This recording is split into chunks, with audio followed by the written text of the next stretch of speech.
And the institutions that are behind on this will become irrelevant. And there's going to be kind of a Darwinian competition in the educational and marketplace. And the ones who have this attitude of like, we need to keep kids away from progress are just going to become dinosaurs.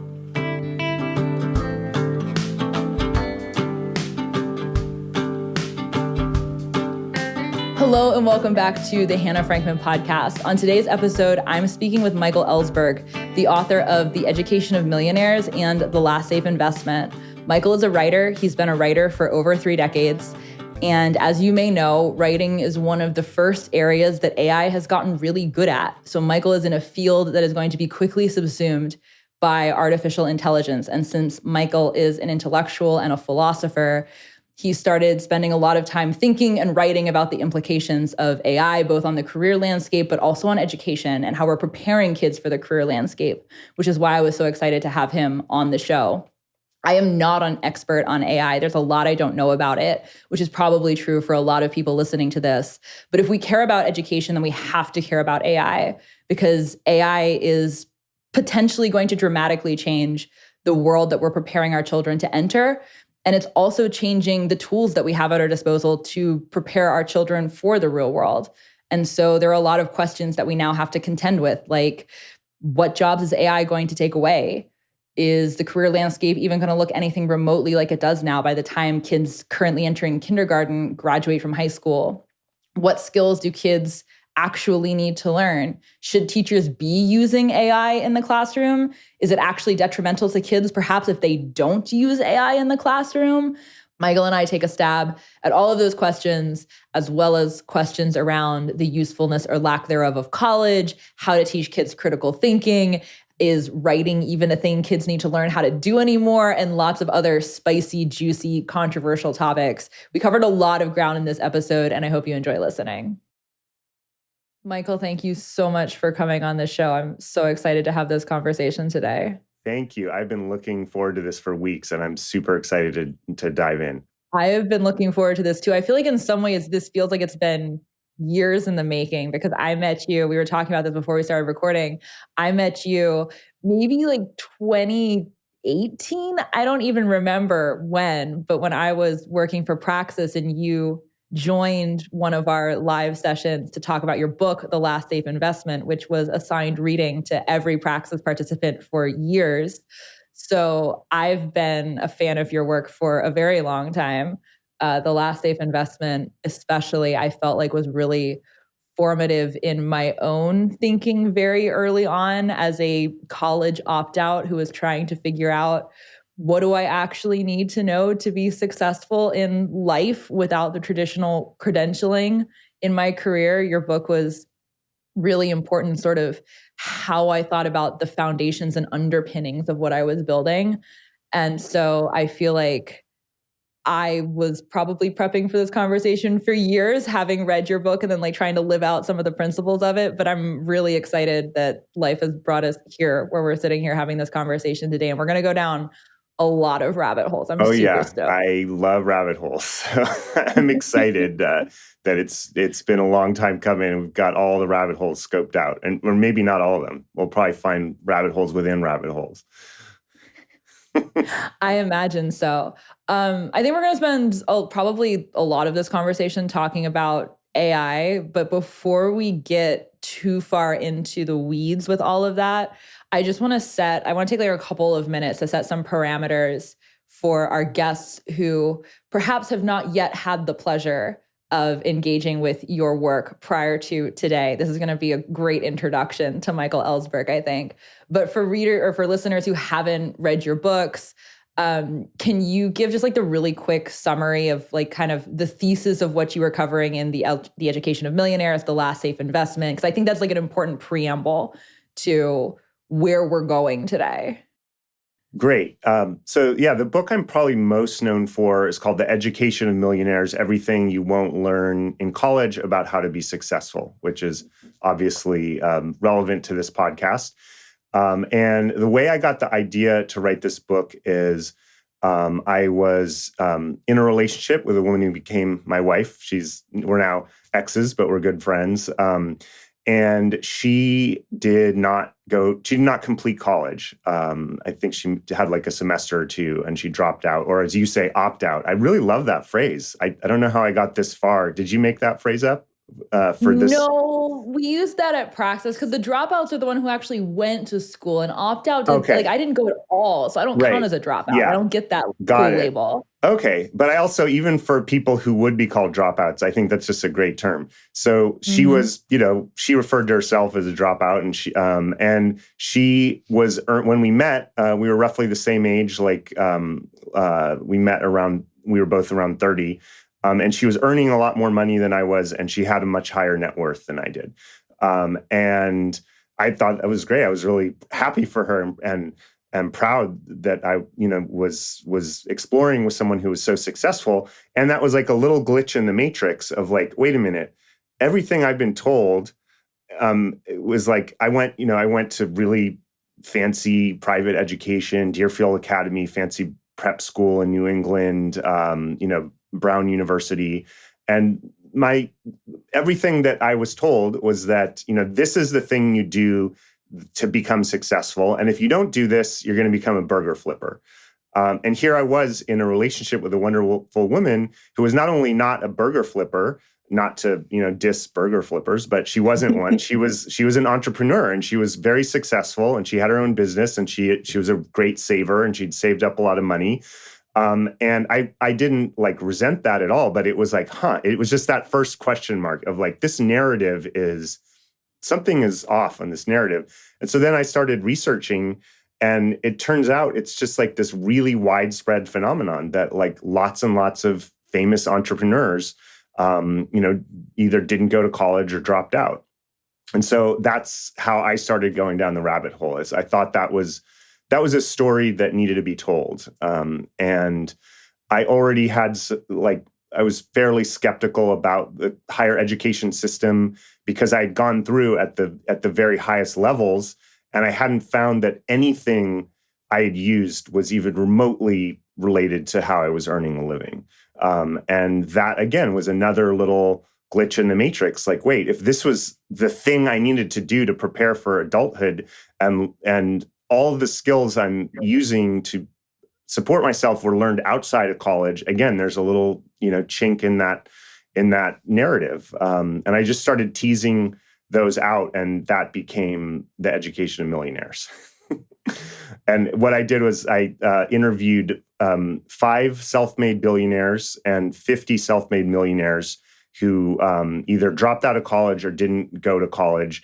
They grew up either, somewhere between poor and middle class. None of them grew up with a lot of money, and then became successful. Some of them financially successful. I interviewed other people who weren't, billionaires or millionaires or whatever, but they were just really successful in whatever they did. And they found a way outside of that, traditional kind of cattle herding that we put young people through. Which, it's a phenomenal book. For those who haven't read it, it's absolutely worth reading. It's both very fun, but also extremely enlightening in terms of, I think for people who are already well outside of the system, it makes a lot of intuitive sense. For people who are within the system, it probably also strikes an intuitive chord, but it's full of things that maybe haven't been actively thought about. But I think you did a phenomenal job, like naming a lot of the underlying principles of what's going on in the lives of a lot of these people, which in my mind, The Last Safe Investment is then a further extrapolation of. It's like, okay, these are, and you correct me if you think I'm misrepresenting this, but my understanding of The Last Safe Investment, or how I read it, was always like, this is how you need to think about the primary skills, aptitudes, even like mindsets and thought processes that underpin everything else that you're going to do in your life. Right. The basic idea of that book is that there's a distinction between the skill of what you do and then being successful at that skill in the world. And so we all know that there are, for example, we all know like an incredible musician or artist who's, just incredibly good at what they do, or any type of talent in any field. They're really good at what they do, but they somehow can't make it work as a business. And then on the flip side, we know people who actually aren't that good at what they do skill-wise, but they're incredibly good at marketing it, which is not a great situation either. Ideally, you have both. And so the idea, though, is that you really need to be aware of that distinction. And college, in some cases, I wouldn't even say in all cases, but in some cases, it's focused on teaching you the skill of the thing. Like it teaches you how to be an accountant, or especially in graduate school, it teaches you how to be a lawyer or a doctor or a dentist or whatever. But even those schools where people are paying hundreds of thousands of dollars, they're actually not being taught really basic things about sales and marketing and networking that would have them be able to capitalize on the educational investment and skills they made.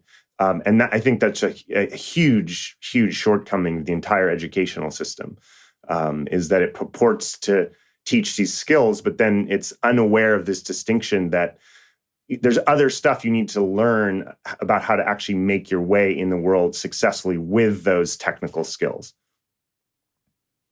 Yeah, I think there's the way that, so I read The Last Safe Investment, I was probably 20, maybe 19, 20, something like that. So fairly freshly out of high school. I'd also grown up homeschooled, so I was well outside of the system to begin with, had opted out of college, but really had no clue what I was doing. I was just kind of I worked on a farm for a while. I was interning at a startup. I was just kind of figuring it out. But I think the sort of underlying premise that I took away from the book that I think was really foundational to my thinking, not just about my own trajectory, but about education at large, is the way you talked about the importance of thinking about foundational, you use the language of investments, you're investing in yourself. Yeah. You are the thing that is a safe investment when everything else in the world is changing. You have to be the thing that is adaptable and versatile and can adjust as the world around you changes to continue to be a conduit of value to other people and financial value, money back into your own life. Thinking of yourself as the asset, I think was really formative to me, actually, in the way I was thinking about what I wanted to do, how I wanted to engage with the world. But also thinking about when you're educating kids and adults, this applies across the board, whether you're educating a 7-year-old or you're a 30-year-old who's going through a career transition and is trying to learn the skills that they need for the next thing. There are these sort of very to the task type of skills that we learn, where it's this is how you manage a social media account, which changes every time Facebook or Twitter or X or whatever updates their algorithm. I spend a lot of time on Twitter, as you know, and the fundamentals of being good at Twitter have changed probably a dozen times so far this year since Elon Musk took over.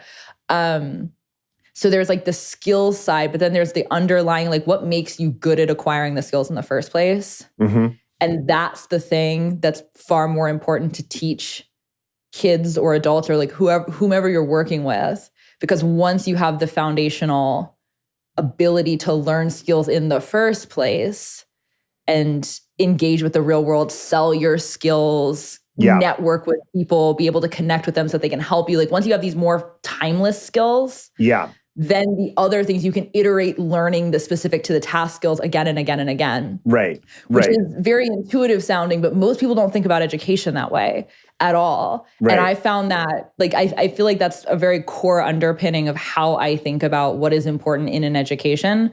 And I think you do a phenomenal job explaining that idea as the core foundation of how you've approached a lot of your work talking about education too. Right. Thank you. Yeah. And the Last Safe Investment, which you were just talking about, in a way is a focus and expansion on that one point I was making of this distinction between, so I co-authored it with my friend and mentor, business mentor, Brian Franklin.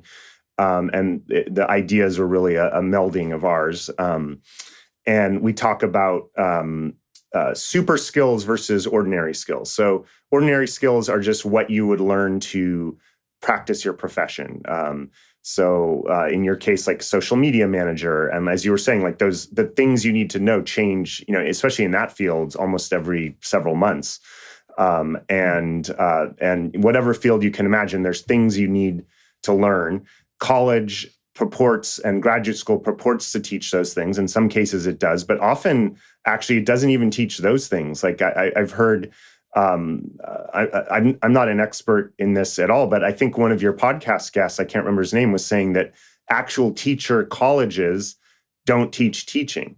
Like they teach all this sort of rarefied theory that nobody's ever going to use in a classroom, but they don't actually.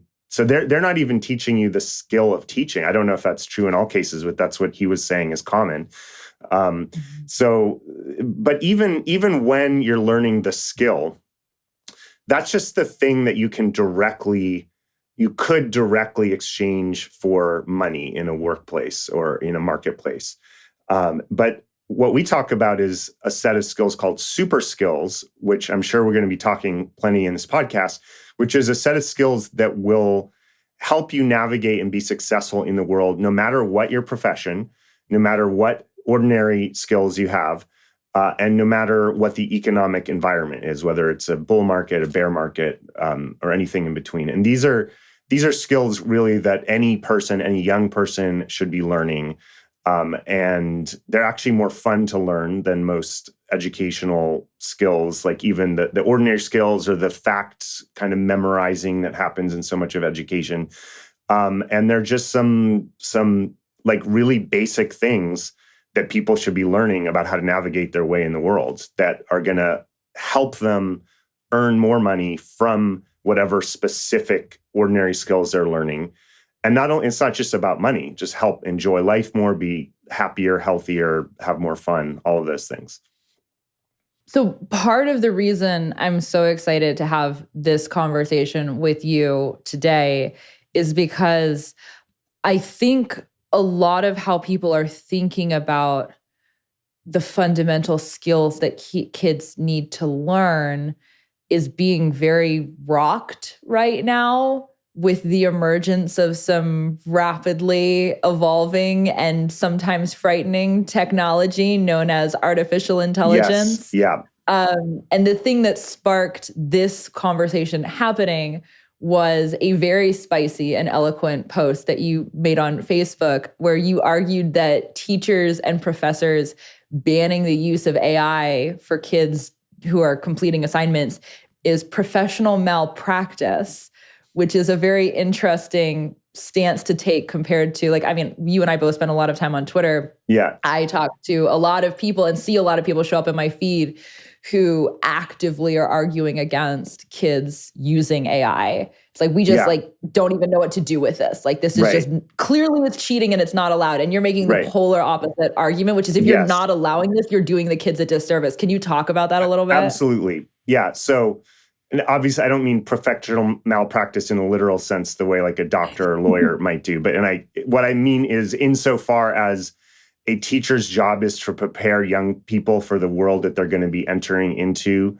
as adults, and particularly in the workplace. At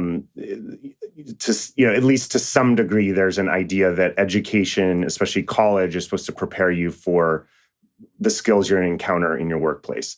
Kids today, workers today who aren't kids, are like, AI is taking over everything. If you are not aware of these trends and you aren't ahead of them, you will be redundant. And that's more true in some fields, specifically mine, like writing and communication, persuasion. It's probably less true for like construction or like massage therapy. So there's a range on that. But the type of white collar jobs that are generally being young people are being prepared for through kind of management, middle management type jobs, like AI is absolutely it currently is, and every year more, like the biggest upending of white collar work that we've ever experienced. I don't think any of us have ever lived anything through like this. And keeping kids away from that, I believe, is a form of professional malpractice insofar as the job is to prepare kids for the future. And I'll go so far as to say that any educator who is saying we need to keep kids away from AI should, like, just nobody should listen to that person. They should lose their job, and they are going to lose their job. I mean, I don't even need to say they should lose their job, because that mode of education is going to become completely obsoleted. Just like typewriter teachers are, nobody teaches you how to type on a typewriter anymore. And anyone who's wedded to that doesn't exist anymore. They don't earn a living. And these teachers, who ironically, a lot of them are probably using GPT to make their lesson plans that they're using to keep kids away from, they're probably using it themselves. And if they're not using it for their lesson plans, they're going to also be obsoleted, because you can actually use these tools really positively. Just like teachers could use these tools to kind of cheat by, like, say, feeding their students' essays into them and not actually reading the essays and having the GPT or whatever write evaluations. I'm sure some teachers are doing that. That's an unfair, negative way to use it. A positive way is to create really amazing lesson plans for kids that involve, getting kids interactive. Any teacher who's using those tools for their benefit is going to have an advantage over the teachers who aren't.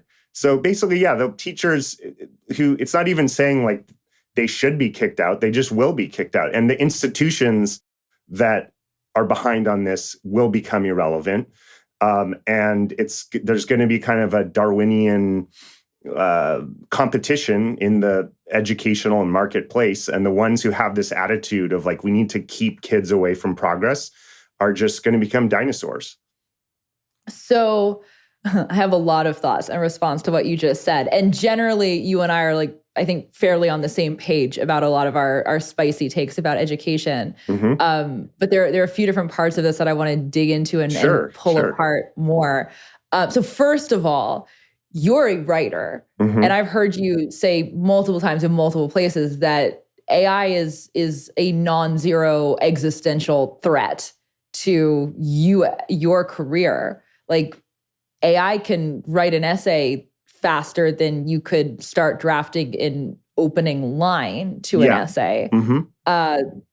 How is, like, I feel like a lot of us just don't fully grasp, especially people in the legacy system, like, don't fully grasp the implications of AI. Like, this is going to change everything. Oh, yeah. So where I'm coming from is a very particular perspective. So to be clear, I have no technical expertise in AI whatsoever. I have no idea what's happening under the hood with these things. And what I've learned actually from talking to people who do is that even the experts don't actually really know what's going on with these LLMs. It was a kind of surprise. It apparently took a lot of people in the field by surprise that the LLMs are so brilliant often, not always, but often. So they don't even really know fully, but I certainly don't. And I'm not, an expert on the history of the technological impacts on the economy. I've read about that, but I'm certainly not an expert. But here's my perspective. I am a professional freelance copywriter by trade. I've been doing this for about 23 years now, since I was 23. So I'm 46 now. I've built a nice life for myself. People often ask, well, are you a millionaire? You wrote this book called Education of Millionaires. And I said, nope, I've never claimed to be a millionaire. I interviewed a lot of millionaires. But what I have done is I've built a really nice freelance life for myself. I'm comfortable. I pay my bills. I don't, I set my own schedule. I don't have to work, don't have to get up too early, which is probably for me the biggest thing, because I'm a night owl. I built a nice freelance life for myself. And that was based on charging $1 a word, which is pretty standard rates for commercial freelance copywriting. It's different. That would be very high for like journalistic writing, which I've also done. But when you're writing for a business where they might get a really high ROI on your writing, you can charge those kind of rates. So I, was working with clients who maybe they need 2,000 words of copy on their website. And it's a good investment. Just like they pay a couple grand for their web design, they pay me a couple grand for the words that are going to go on their design. And if they're selling stuff through that, it's a good investment for them. And everything was going along hunky-dory with all of that. And, I've spent 23 years building this up. And then GPT comes around, GPT 3.5 and then 4 earlier this year. And I play around with 4, and I'm like, wow, this is pretty good for a software program. It was kind of like, this is good for a software program. And it felt kind of like a parlor trick to me. Like, oh, look, software is writing pretty decent sounding writing. But it was the for a software program part was that I think most people have experienced currently the GPT-4 writing is pretty dull. You can really tell when someone's using GPT-4. It just has a very kind of, oatmeal kind of middle of the road, not too much of this, not too much of that. There's no personality to it at all. And, the thing as a writer, the thing that you have as a writer is your writing voice, just like the thing a singer has. The main thing is their singing voice.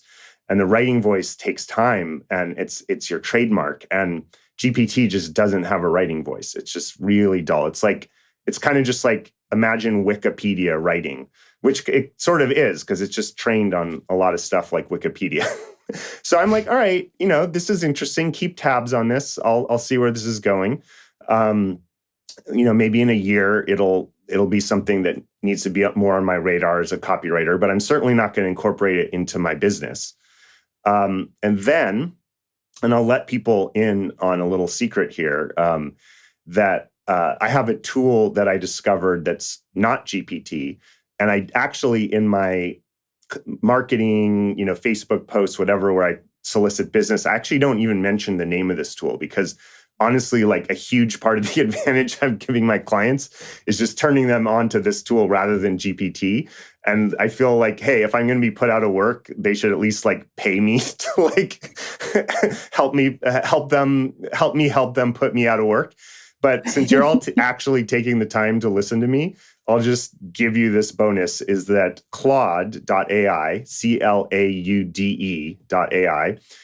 it's one of the main competitors to GPT. It's put out by a company called Anthropic. And it is a phenomenal writer. I mean, I just, the first couple times I played around with it, my jaw hit the floor. And it was doing things that I actually couldn't. It was doing certain writing tasks that I actually don't think I would have been able to do. Like, for example, copy a certain person's writing voice and then write this other thing using that writing voice. I think everyone at one point either have had or they soon will have a kind of holy shit moment with AI. And I had that using Claude. And I said, you know what? I need to change my entire business model at this point for a few reasons. One is that I need to use Claude because it just makes my life a lot easier as a copywriter. 2, I don't think it's ethical to charge my old rates, use these tools that cut my work by 90%, and then keep the old rates. I don't think that's ethical without telling my clients. And 3, even if I did that, and I think I do know copywriters who are doing that thing, and there's, I think, probably a lot of people who are using these tools without really being open about it, including, I'm sure, some teachers out there. That my clients, eventually, they're going to find these tools themselves, and they're going to ask me one simple question: why should I pay you $1 a word when I can just get, GPT to do it? Well, in that case, my answer is because I'm a better writer than GPT. But then when they find Claude is really a good writer, they say, well, why should I pay you when I can have Claude do it for free? It's literally free. And I have to have a good answer to that. And so I've changed my entire business model, literally in the last few months, a 23-year business model, to I am no longer charging per word, and I'm no longer even doing deliverables. I'm no longer saying, hey, you want X and Y and Z written, pay me this amount and I'll give you the result. I don't think that's the best value I can provide for my clients. At this point, the best thing I can do is teach them how to use these tools well. And essentially, I'm literally charging people. I actually say this in my pitch. You're going to pay me for me to teach you how to never have to hire me or any other copywriter again. Because that is the most honest thing I can tell my clients. So that's information there. Just that's my perspective. I'm literally, because of AI, charging money to my clients to teach them how to never hire me again. So if AI can compete with you today as a writer, which I think a lot of people have seen ChatGPT's writing, and it's like you said, it's not great. You can tell that it was written by an AI model or someone who's just like very dull in the way that they're thinking about the ideas. It's like just very methodical right. and dry. And so I think a lot of people sort of write it off as being, well, someday I'm sure it'll become a good writer. And if you see how quickly it's developing, like someday it's not really that far off. Right. But like, well, it's not a great writer yet. Like there's still utility in learning how to write well. But if you as a professional writer are saying there is a tool that can entirely replace me, then what is the benefit of learning how to write well anymore? Right. So this is a crazy, crazy discussion to be having as a writer and to have to be having. And I'm not trying to be flip or glib here. Like this cuts to my soul. Like I am not trying to be flip in any way.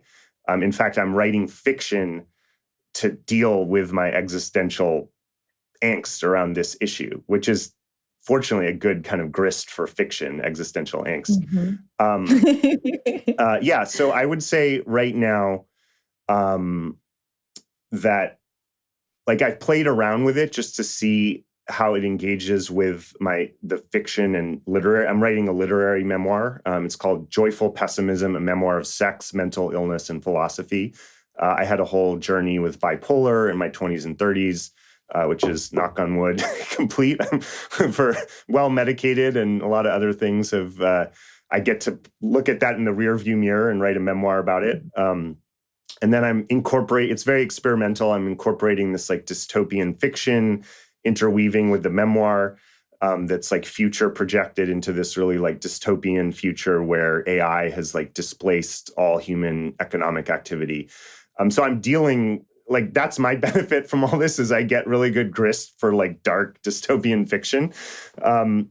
So with Claude, you can upload up to about 75,000 words in a PDF or doc or Word, or even just cutting and pasting, and it'll analyze it. And first of all, it's a better reading. It has better reading comprehension than most readers I've ever had. I'm a writer. A lot of people have read my stuff. I've been blessed with many wonderful readers who've expressed to me what my work has meant to them, including you. And like in terms of detail, I uploaded my memoir and the fiction. It's all intertwined. And I started asking it reading comprehension questions. And it understood like very, very detailed, subtle things about my narrative in a minute. So it's already a better reading comprehension than most humans, like just flat out. Then I started asking it to write. I was like, okay, like give me some ideas for the next chapter. And I wasn't that crazy about the ideas. And then I said, okay, write me the next chapter. What it wrote was absolute garbage. So, yay humans. I'm still in the game for like literary writing. And I think that'll probably be true for some period of time, although that's changing too. There's a book everyone should read or listen to called Death of an Author. And I can't remember the name of the author, but it's a kind of crime mystery, murder mystery. It's very meta. It's about like it's kind of about like AI taking over. It's similar to my fiction, but the author was open that he wrote it like 95% with AI, and it's quite good. It's not like the best literature I've ever read, but it's genre writing, and it's very, very good for crime mystery, murder mystery genre writing. So it's already on its way. All that to say, humans are still in the game for literature. But for commercial writing, as much as I'd like to imagine that I'm some poet that's, bestowing these pearls of literary beauty for my copywriting, I'm just trying to sell shit. I write things to sell, and it's usually good to sell things if you have some personality and if you have some humor and if you make good persuasive arguments about why the thing you're selling is good, and if you know some human psychology about what makes people buy things. AI is pretty Claude with a human copywriter for now. Claude is about as good as it gets. Like like using Claude, I can beat my own output no problem, like within like a tenth of the time. I could do the same. I could do it as well, like for 10 times, 10x the time, or I can do it as well using Claude, in 1/10 of the time. So yeah, I am dead center in like AI has a target on my career's back. And I think that there's a role for me now. And I'm very humble about like, it's always for now. Like anytime you're talking about AI, it's like for now. Anybody who's like, oh, they'll never do this. They said, oh, it'll never beat anyone at chess, and then it beats chess, beats Garry Kasparov. Oh, okay, chess, fine. It did chess. It'll never beat anyone at Go. Go's way harder than chess. Boom. It beats the world champion at Go. And so like anytime you have that, like, oh, it'll never, just that is the wrong way to think about it. Like I changed my model, and right now my pitch is, I call it Muse Infused. So by the way, Claude came up with that name for me. Muse Infused, AI copywriting with a human touch.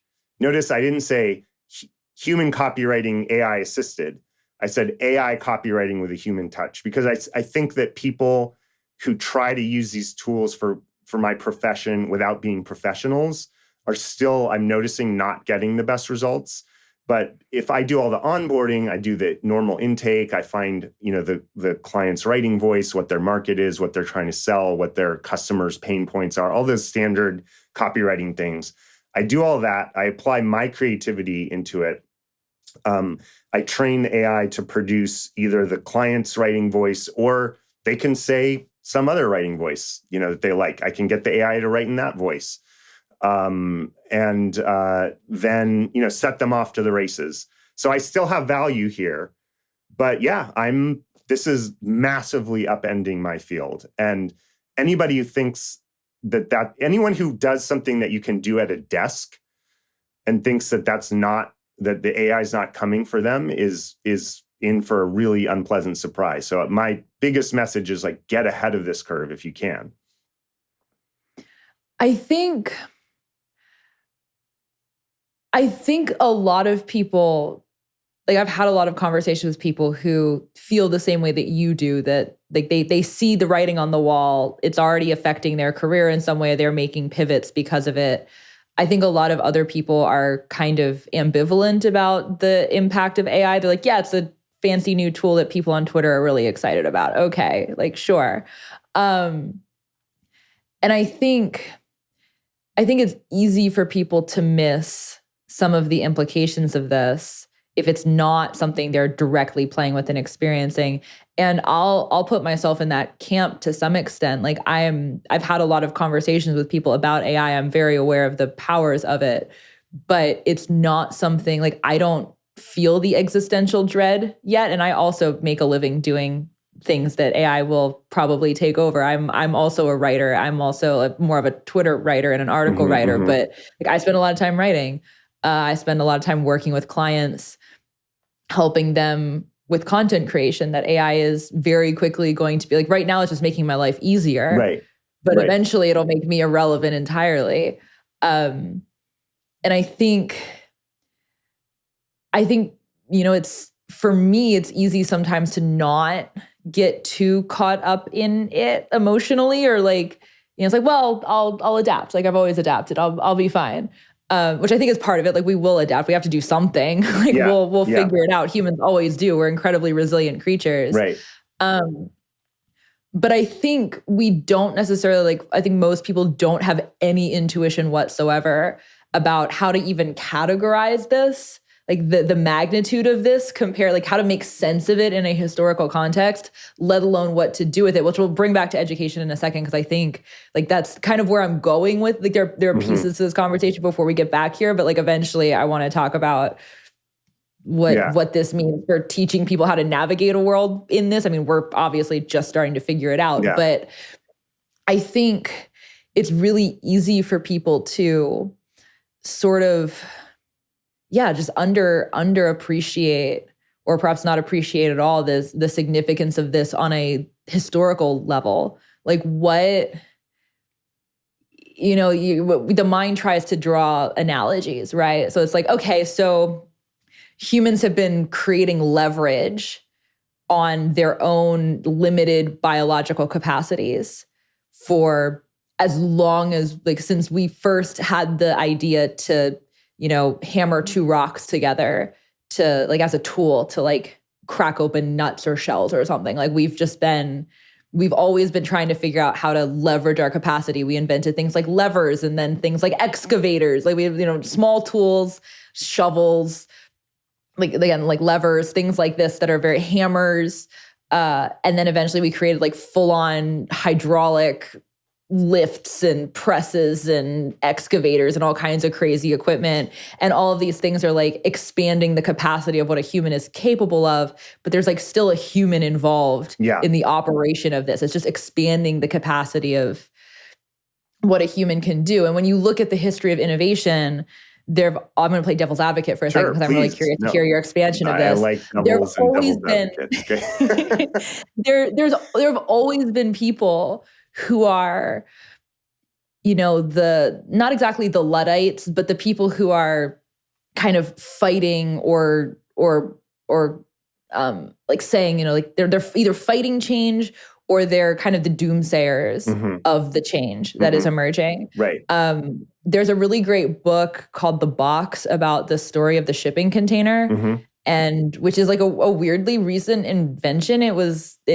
1956 was the year the shipping container became like a thing that was used in global trade, which is crazy to think about, that prior to 1956, we had this huge industry of longshoremen who would unload individual boxes and baskets and bags of goods. They'd load them into ships and then load them off again. And it was incredibly inefficient. Yeah. And so the shipping container was invented, which is a very standardized unit that can be moved from a ship onto a train, onto the back of a truck, and it can be transported very quickly and easily around the country. And the longshoremen unions freaked out because it was going to put all of them out of jobs, or it was going to like dramatically diminish the amount of jobs that were required. And obviously this was a huge boon to the global economy because it became so much cheaper to transport goods around the world. And it was faster. We can, it just expanded our abundance and our wealth so much.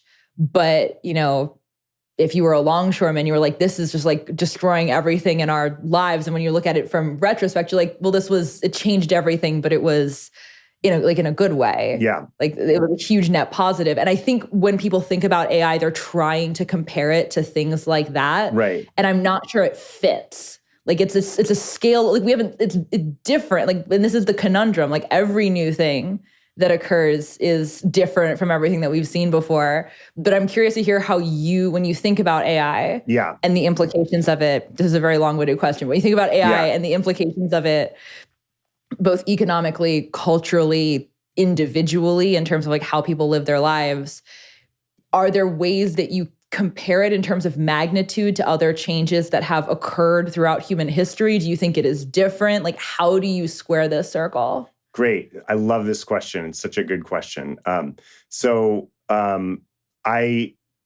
generally disagree with that line of argumentation that you've shared there, but I think it's a totally valid line. And if I was going to steelman it, are your listeners familiar with that concept of steelmanning, of like trying to make the strongest case of your opposing argument, rather than like not making it as weak as possible to knock it down? So I think the steelman of that line of argumentation, which you expressed really eloquently, is that everybody always says the sky is falling, and like you said, these longshoremen, and I'm sure horse and buggy drivers were like, this is going to put all the horse and buggy drivers out of business when the cars came, and I was just watching Mad Men for the first time. I never watched it, and you've never seen it? I know I just somehow never got into it. But Wait, how far in are you? Just one season, one episode.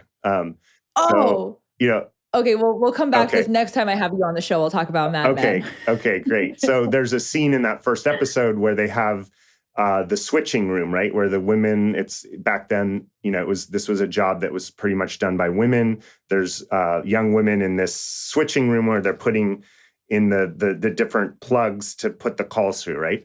So I'm sure when automatic switching came along, those people were like, we're not going to have any jobs. And then what happened was that the increased efficiency from that created just so much more expansive economic opportunity that, nobody's employed driving horses and buggies or doing that kind of individual loading of stuff without shipping containers, or, nobody's employed repairing typewriters anymore.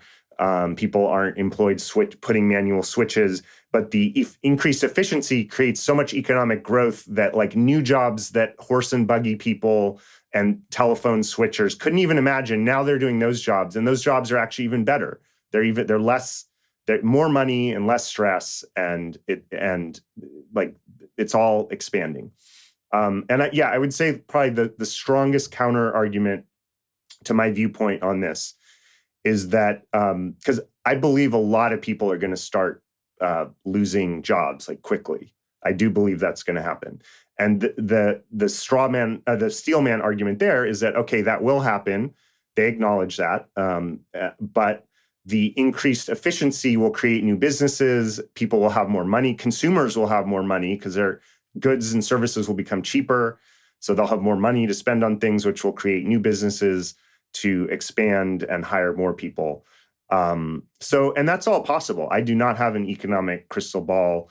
I certainly, I think if you look at history, that is what you would predict. I have a temperament towards pessimism. My memoir is literally called Joyful Pessimism.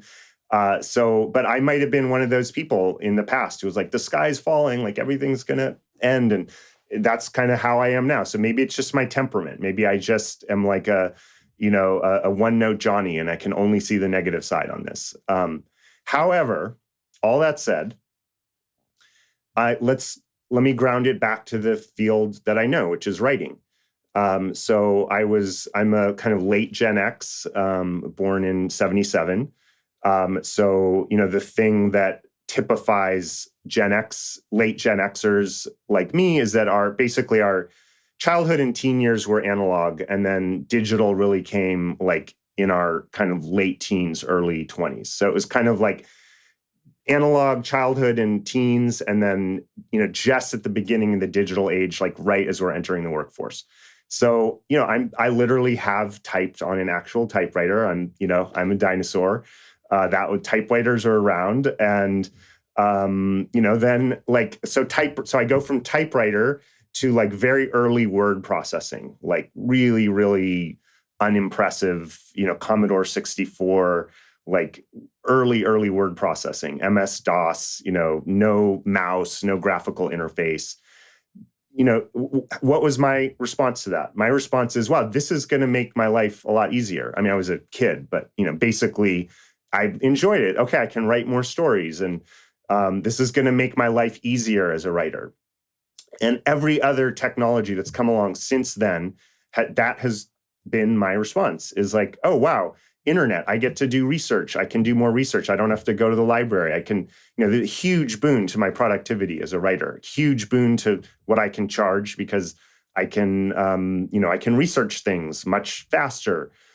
Same thing, obviously, with email, with Zoom meetings. All these things make my life more efficient as a writer, which is my profession.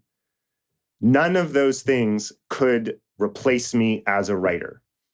If I was writing long form, typewriters didn't replace me as a writer. It enhanced my creativity. Once I started with typewriters, computers and word processing did not replace me as a writer. Once the internet came along, internet research, my capacity to do research on the internet did not replace me as a researcher.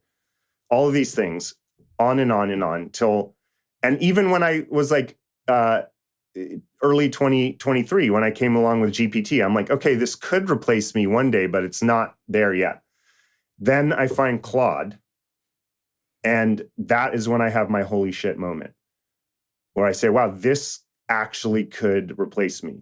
Like this isn't just like necessarily, oh, I'm going to be able to help my clients more efficiently using this tool. No, it is my clients will be able to use this tool instead of me.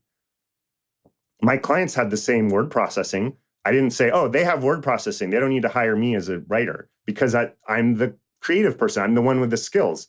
But Claude, this is the first version out of the gate. This is like, it's the second version. It's Claude 2, and it's only been out like half a year.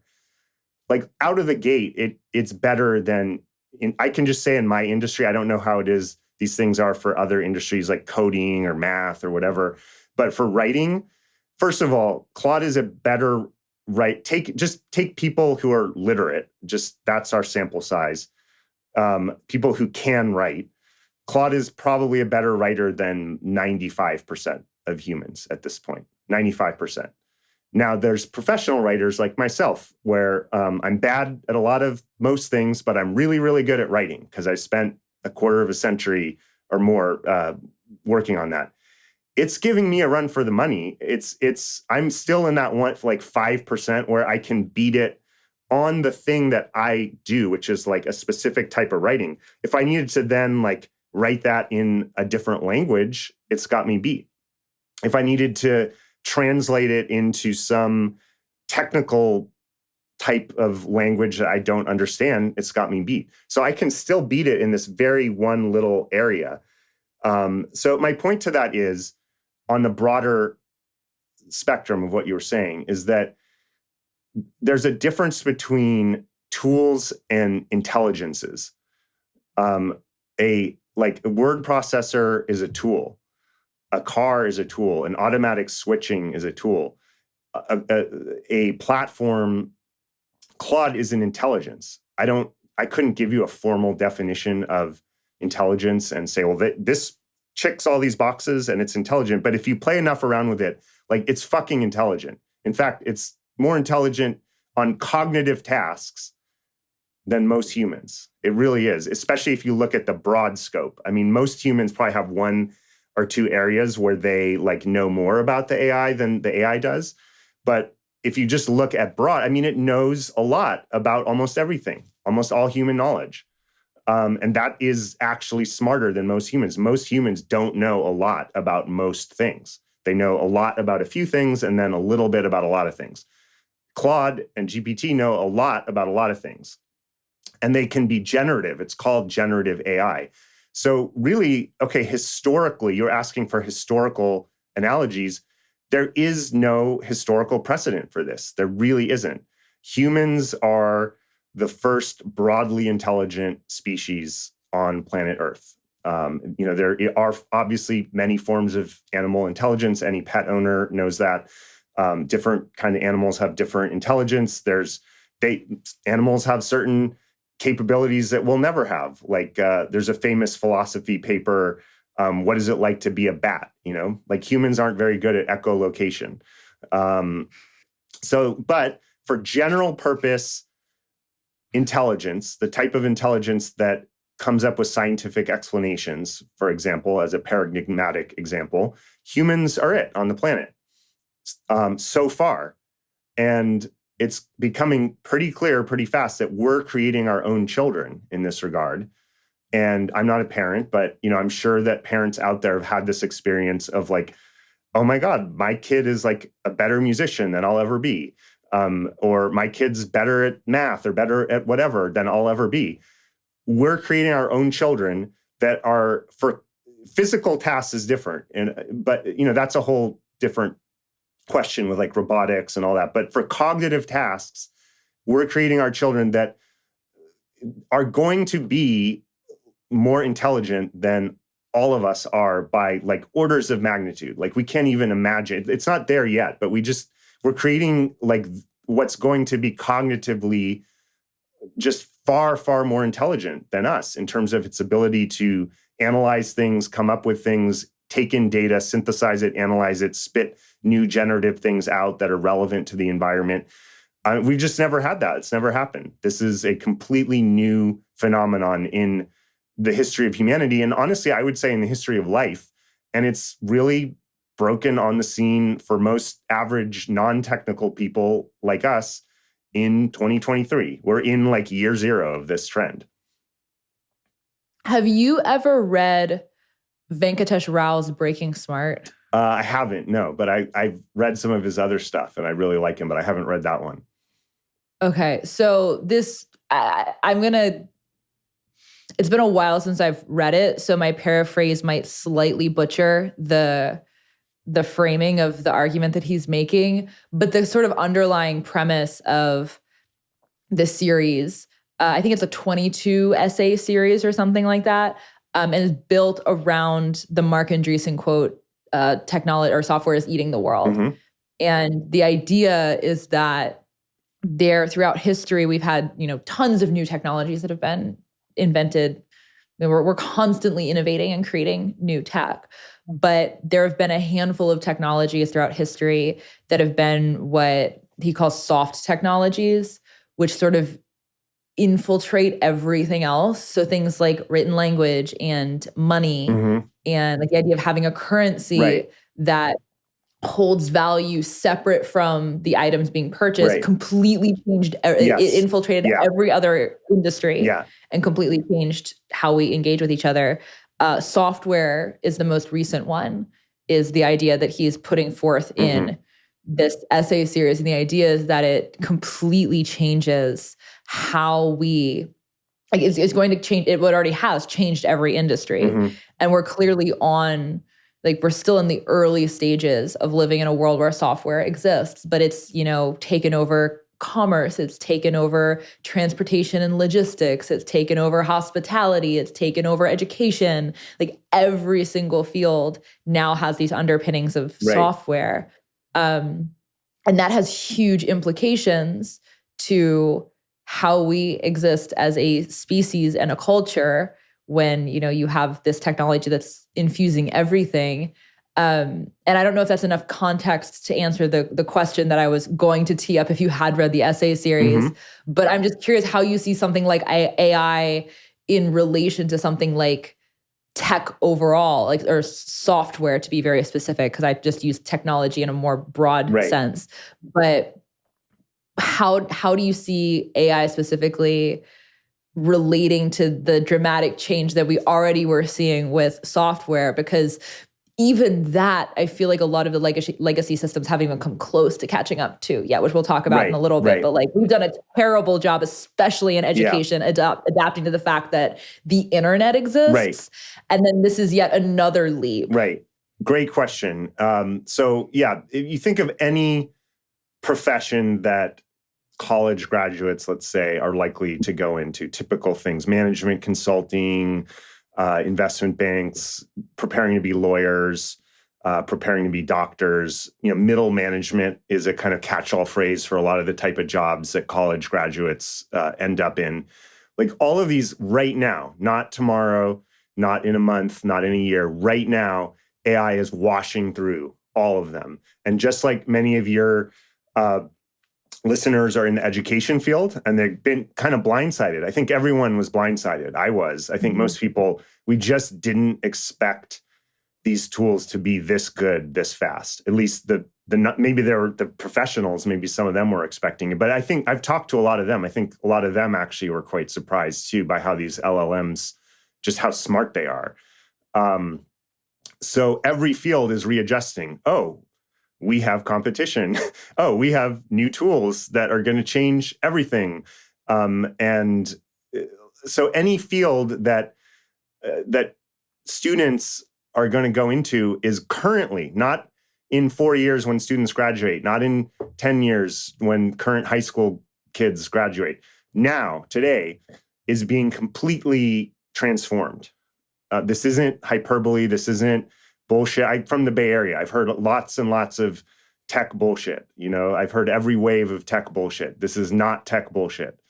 I heard about, the early .com. I was here for that. I was here for the early social media wave. I was here for the crypto wave, all these waves, like this wave is there bullshit being said? Of course, we're humans, and and the machines say a lot of bullshit too. But this trend is not bullshit. It is here. It's only accelerating, and I can barely keep up in my own field. There's new tools. There's new writing tools. There's new ways to use language. AI. You can now. I can get language transcribed. I could get this whole talk transcribed within an hour, feed it into Claude, and have Claude spitting out very high level writing about what we're talking about what I'm saying and what you're saying. That this is washing through these new tools, washing through everything. Basically, even people who already have degrees and are in these fields are in any cognitive task. Again, it's different if you're a construction worker or a dance instructor or something like that. But anything that can basically be done at a desk, it's washing through, and any education that. Let me put it this way: take two 18-year-olds. Both of whom have just completed high school. And one is going through the traditional route of, I need to get a college degree to be ready for the job force. And I'll be ready when I'm 22. And, 30, 40, 50, $100,000 in debt. That's a whole other discussion. The other, that's Timmy. And then Sally, also a high school graduate, says, I'm just going to start learning. I'm going to stay on top of AI tools right now. I want to go into some kind of management-y thing, the same thing that Timmy's going to do in 4 years. But I'm going to just my full-time job right now is to just keep abreast of each AI tool that comes out every week and learn the basics of how to use it. Who's going to have better economic opportunity in 4 years? I mean, it's almost absurd to imagine that, especially if, let's just take the case where Timmy goes to a school that is a legacy system and they're trying to be a bottleneck. They're doing what bureaucrats do, which is keep themselves relevant in some way by being a bottleneck. And they're threatened by these tools. They see that the tools could replace them, which they can. And they're doing what bureaucrats do, which is turtle. They're just turtling and ostriching. And they're trying to keep their jobs by, keeping Timmy away from AI. Obviously, it's not going to be totally that extreme in college, but let's just take that as an example. So you have now in 4 years, you and I, Hannah, we can't even imagine what these tools are going to be like in 4 years. We literally cannot imagine it. And we can't imagine what impacts they're going to have on the economy. And I certainly don't. I don't have a crystal ball on the economy or where this is all heading. But here's one thing I know for sure, is that in that case, Sally, who spent 4 years, by the way, not accruing debt and keeping abreast of every development for 4 years, versus Timmy, who's going into the economy, he's been kept away, I think, as I said, in a almost kind of malpractice way, kept away from these tools. He's like, hey, everyone, I've got my college degree. Come hire me. And they're like, okay, do you know about X, Y, and Z tool? And he's like, what's that? My teacher said I shouldn't use those. My teacher said that's cheating. Who's going to do better in that economy? Whatever is happening in the economy. I mean, is it even a question? So we kind of touched on this earlier, or I did, that the legacy system has not done a great job adapting to the internet at large and the emergence of software into the economy. When you look at what, public school or institutional school, this sort of government-centric, institution-centric model that we've had for the past 100 and change years in America. And I would lump in both the public schools and also most of the private schools that are operating on a fairly similar educational model, even if they're, not government affiliated and they have their own sort of trappings around whatever their ideological positioning is. Right. Generally, basically the same thing. like these schools, when you look at what they looked like in the 90s versus what they look like now, yeah, there's some technological infusion. There's like, they know that kids are using Google to find sources for articles that or essays that they're writing. They're using some software tools to help support kids' learning. It's fairly sparse. A school that's using like a machine learning driven app to teach their kids grammar or math skills or something is considered to be cutting edge, innovative, like it's groundbreaking and highly controversial when a school uses apps to teach kids. Like we're in the very early stages of internet, like truly infusing the school system, I would argue. And the potential has not even been remotely tapped for what internet could do for education, which I think is one of the things that makes me very excited about alternative schools and homeschooling and stuff, is that they can integrate a lot of the potential that's been unlocked with the internet. But like schools, like the internet changed everything about what's possible with information transfer, which is what education is. And schools look basically exactly the same as they did before the internet went online. Like it's changed almost not at all. And so now we have this even bigger shift occurring where both what's possible is shifting in terms of what kids and adults can use technology to do, but also the implications of that, like what skills kids are even going to need to have when they graduate from high school to be able to contend with a world that is, largely infiltrated at this point with AI. And it makes me wonder, you alluded to the fact that you think that the schools will become obsolete and irrelevant if they don't adapt. And I think on a long enough time horizon, that's true. I think the obsolescence is much more likely in some cases than the adaptation based on historical precedent. Right. But I'm curious what you think. Like, do you think that we'll actually see some changes in how we educate our kids, or is it going to happen completely divorced from the public schools? What do you think some of that innovation looks like? What should it look like? I have a lot of opinions on this too, but I know you spent a lot of time thinking about this, and I'm really curious what you're seeing. Yeah. Well, so the one thing I'll preface my answer to that with, the starting point is that there's always going to be value for humans interacting with other humans. Like we are a social species. We're mammals, we're primates. We want to interact with each other. That is what makes us happiest and healthiest. And learning happens best in the context of doing it with other humans. So that's always going to be true as long as humans are around, which is a whole other discussion. There's I don't know how much your listeners know, but there's this whole other discussion, which I have nothing really intelligent to say about like, will AI actually just end up killing all humans, which is, actually a viewpoint that some pretty smart and non-crazy people take seriously. So let's just put that one aside. let's just say, okay, humans are going to keep going on in some form or another through these AI changes. If you want to learn about the real dark side of like what might happen, the main thinker in that kind of field, his name is Eliezer Yudkowsky. And Cool he's name. Eliezer Yudkowsky.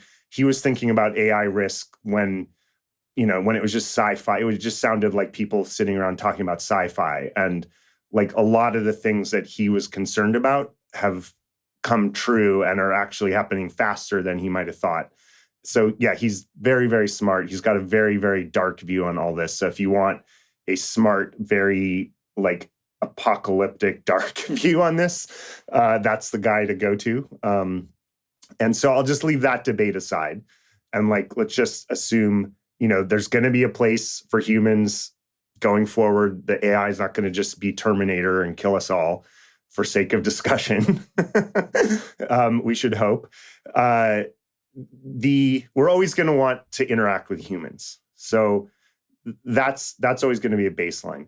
That said, are kids going to need to spend eight, however many, 4, 6, 8 hours a day, sitting in rows with, kind of mediocre, by mediocre means by definition in the middle. We kind of think it's a synonym for bad, but it's not. Mediocre means in the middle. So by definition, the odds are that the person they're sitting in front of is mediocre.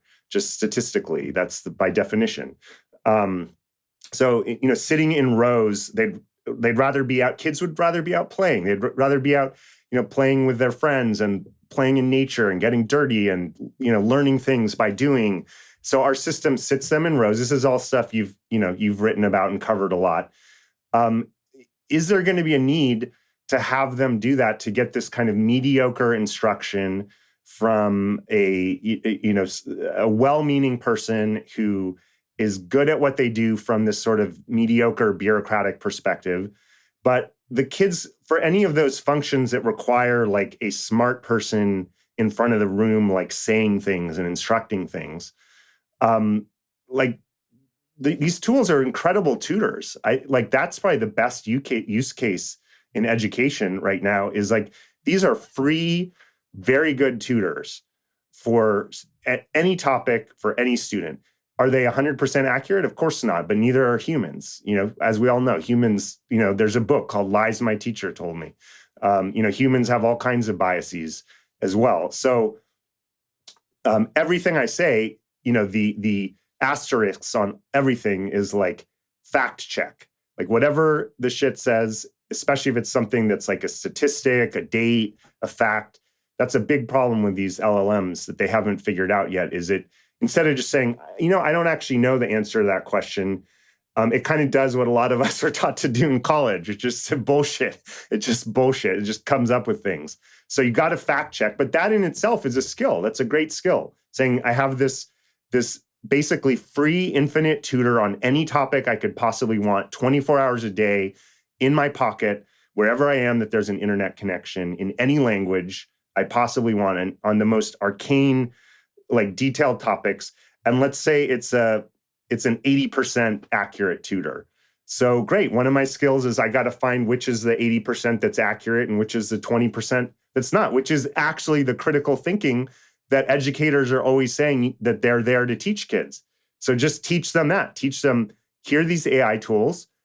Don't take them as the word of God, but like interact with them and learn to fact check and learn to apply your own critical thinking to it. This is an incredible leveler. Like every child on earth who has access to an internet connection, and most kids do now with around the world with smartphones, can have a really, really high quality. I mean, if we're honest, better than your average kind of, again, mediocre teacher who's well-meaning, but they're just kind of your average teacher. You can have a world-class tutor on any subject free. Like anybody who thinks that's not just going to completely upend what we think of as education, or that it should upend it, is really got their head in the sand from my perspective. Like this is the amount of potential here is massive. And there are massive risks. If you want to hear about the risks, the real risks, listen to that guy, Eliezer. He's on that topic. And even putting aside all the Terminator stuff, there's tons of risks from this stuff. I'm not rosy-eyed about it. There's huge risks around spamming, disinformation, conning, all kinds of deep fakes, fraud, just overwhelm of just proliferations of just overwhelming amounts of just, fraudulent and deep faked content. I'm not trying to say this is like the be all and end all, and that this is like the greatest thing that's ever happened. I have a lot of fears about it, a lot. And anybody who doesn't, I think, doesn't have their eyes open fully about it. That said, like, you got to deal with reality. This stuff is here, and there's tremendous potential for it as tutors. And I think it should be kind of bifurcated, where you go, instead of this situation where you're getting kind of social interaction and kind of tutoring, but you're kind of forcing kids into it and keeping them stuck in this kind of like thing where they're getting certain things sort of met. It's like bifurcate it, like tons of social interaction with their friends, with teachers, with adults. Age diverse, I think, is really important. You talked about that in some of your podcasts. Like interacting with lots of people with lots of different ages is super important. Get them embedded out of the classroom rows, embedded in that, and then give them all access to like really, really world-class tutors and allow them to let their imagination run wild on whatever topic they're interested in. And these tools can be really good tutors, and have the adults kind of supervise the tutoring a bit and saying like, okay, well, are you sure those facts are correct? Or like, maybe it's just amplifying your own bias. Why don't you ask it to persuade you out of the position that you're stuck on, and see if it can persuade you out of it. And then boom, it'll do that. So yeah, this is education, in my opinion, needs to be it was long overdue, but now it's really, really, really long overdue.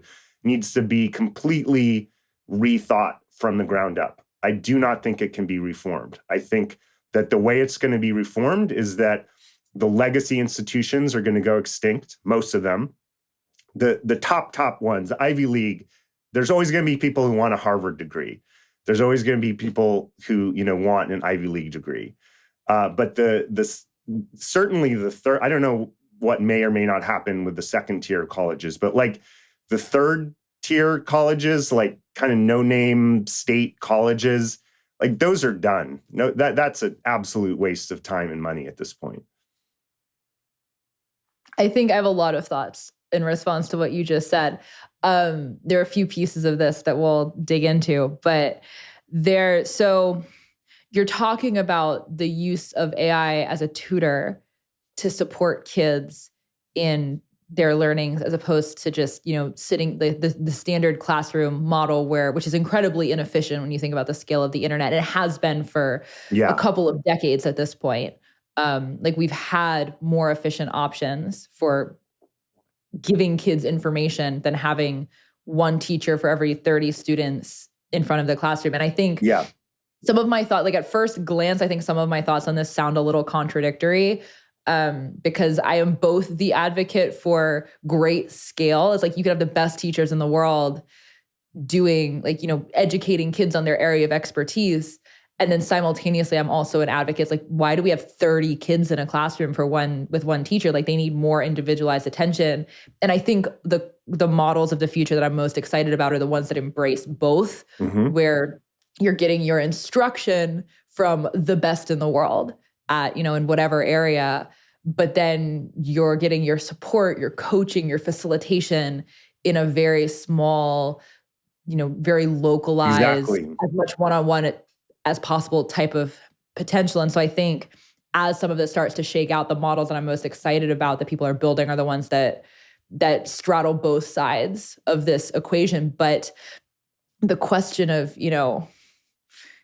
couldn't we be doing this more efficiently and getting the best of the best of the best in the world in front of our kids?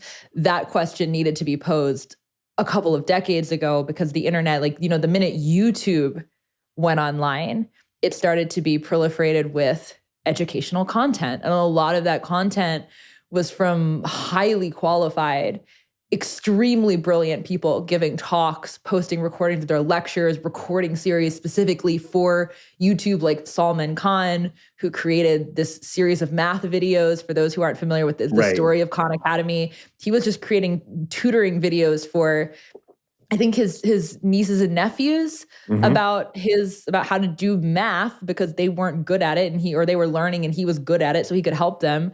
And it turned out he was really good at explaining math in very simple and intuitive terms. And so now he's created this huge website full of content on every math topic you could possibly want to learn, and science, and there's some social studies now too. And it's all free. And it's, you can go learn from one of the best math teachers on the internet when you're struggling with math. And so we've already been in this position for a long time where there's this much more efficient way to educate our kids. And the legacy system is so entrenched that it's so entrenched in our own psyches and our own sense of safety and security around what is the responsible thing to do with our kids and what is safe, that we haven't really most people Right. haven't broken free. And there have been a number of forcing functions, I think, especially over the past few years with the pandemic. Like that was a really big forcing function that pushed a lot of people. It made it uncomfortable enough to stay in the system that people started to exit.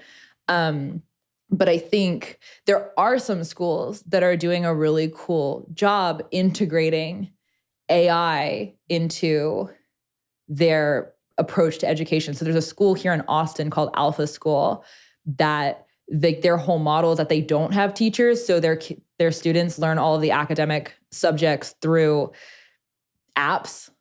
And so they're using things like, there's an app called IXL that's for like, you can use it to learn like grammar, and they're using these different apps to learn math. And they have just like this whole slew of apps that the kids work through to learn these different academic subjects. But they also have, since ChatGPT came out, they have had a really heavy emphasis on teaching the kids to contend with it and use it, like your example of, tell ChatGPT to argue one side of it, like make one side of an argument, and then like you tell it what you think and then have it argue with you and like debate the AI, like use it to sharpen your thinking. Yeah. There are some schools that are using this already. I think one of the interesting nuances to this, there's so much here about how AI is going to impact education. But one of the things I think is interesting is that it's not necessarily quite as obvious a forcing function as some of the other things that have caused dramatic change in education. So the COVID pandemic is a really great example. Everybody had to bring school home because all the schools shut down, and everybody saw Zoom school. And a lot of parents said, okay, like we've been wondering about other schools for a while. We're very not happy with this. Clearly we can do better. Right. And they started to pull their kids out of public school en masse. But the effects of AI on the trajectory of kids is a longer tail thing. Like it takes more time to see the effects of it. So it's not necessarily, like I don't know that it's going to cause a dramatic change right away, because I don't think the pain of it's being felt yet and is going to be felt for quite some time. And yet everything about how we're thinking about educating kids needs to change, or needs to at least be radically reconsidered. Like it has to be like, we have to go back to the drawing board and say, does this still apply to the world that we're preparing kids for? And in a lot of cases, the answer is probably no. In a lot of cases, the answer is yes too. But in a lot of places, it's probably no. But if the pain of not doing that isn't being felt yet, the legacy system's so entrenched that I'm not really sure that much is going to change. But I'm curious, because a lot of the work that you've done over the years has been very focused on what skills are actually fundamentally and foundationally most useful to learn, which is what the education of millionaires in large part was about. You interviewed a bunch of people, and then you extrapolated the core lessons and principles and fundamentals that seemed to be consistent across these people who've been successful. And then the last safe investments, a further extrapolation of that is like, okay, here are like these different skills, and here's how to think about them. Here's what's important here. Here's why. How many of those fundamental skills do you think are even still relevant as you're looking at, like they were highly relevant to the world as we knew it prior to 2023, but do you think that they're all consistently relevant to the world post 2023? Do you think most of the things that you talked about in the education of millionaires, for example, is still like things like, learning sales and marketing and network building? Like, are those still the foundational skills? Are there different skills that you hypothesize people will need to learn now? How has your thinking about this shifted since contending with AI in your own career? Yeah, absolutely. Great question. And I think that I really feel, Brian and I wrote The Last Safe Investment like long before any of this AI stuff was, on our radar or on the public radar in general. And I do feel like the basic message to me is being confirmed here, and that our message is that the specific skills are always going to change, like which AI program you need to use, or like which, what you do on Twitter as a social media manager, which, now it's called X, or like which network you're using. And, I haven't even gotten into TikTok. I hear that's like, I'm like a Gen X, like all the stuff's happening on TikTok, like all those things, they change, month by month, year by year. But there's certain things that just never go out of style. And those things that never got a style, as long as there's humans around, are interpersonal skills. And I'm sure we've all met people who are really great on technical skills, and they're not acting on their full potential because they always F things up with the interpersonal realm. There's so many interpersonal skills, which I think are going to become all the more important as AI takes over more and more of the cognitive tasks, that people we're still going to need leaders. Leadership, AI is not going to become our leader anytime soon. Anytime I say it is not going to become, there's always an asterisk, like soon. Like it could become lots of things, over a long enough time span, but we're not going to be following AI leaders soon. And so we're still going to need leadership skills. I think most people will not want to be sold to by AI. So if you're selling things, you'll probably learn you still want to be sold to by a human. Marketing is a different matter, because AI probably is going to take over a lot of the like digital marketing stuff, anything that can kind of be done right at with a computer at a desk.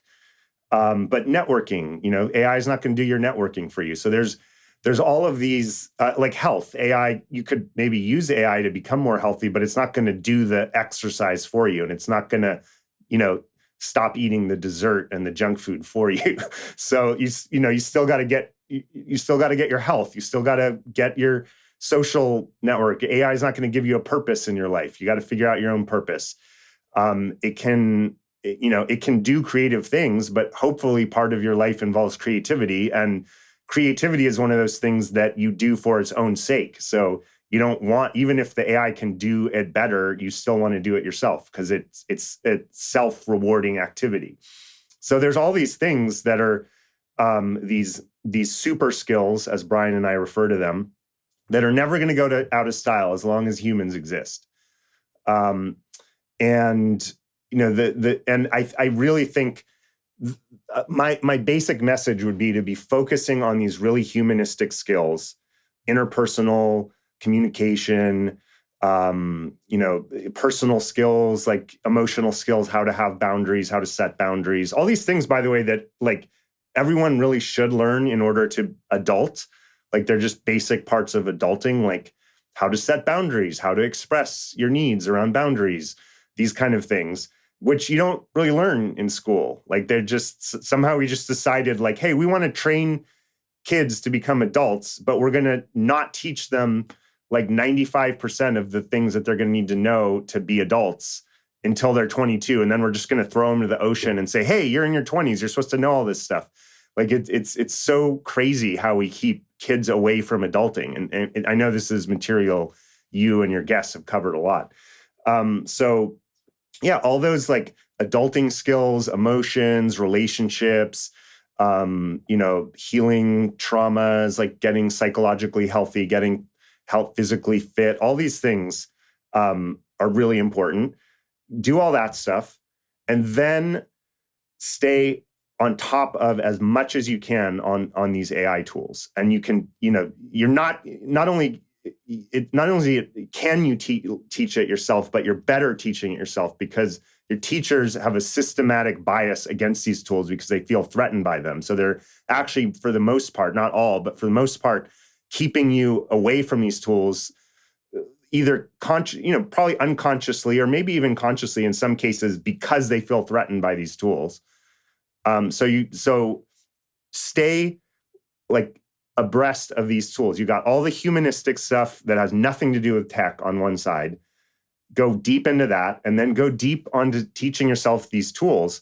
And I would say for any young person listening, let's say 18, just out of high school, or it could be younger, but let's just say someone who's gone through they're now, an adult, and theoretically they're supposed to be making their own decisions now.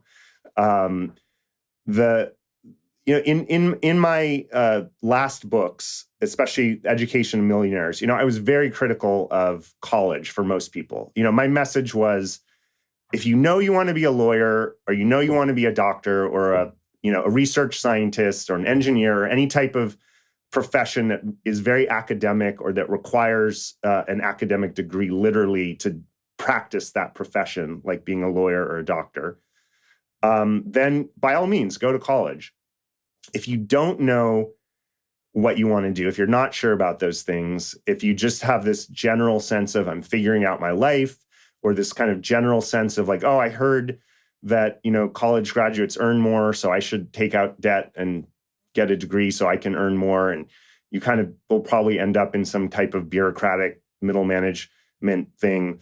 My message back then was consider not going to college. And back then I was, just toot my own horn a little bit here. Like, there weren't that many people saying that back in 2011. The main people saying it were James Altucher and Peter Thiel. And there are probably some others that, but those were the two main people who were really going out on a limb. And this was like a really, really radical statement that was like almost like it's almost like you were saying, it's almost like you were swearing in public or something. It was like, wait, you're saying kids might consider not going to college? Like, this was a radical statement. So, James and Peter Thiel were talking about that, and I came along. I interviewed both of them for this book, and I added my name to that list of voices. And it was, it was a very fringe position back then. And fortunately, through the work of many people, including yourself and people who've been homeschooled and like kind of like you just were born outside of the matrix, so that you could kind of see the matrix for what it was.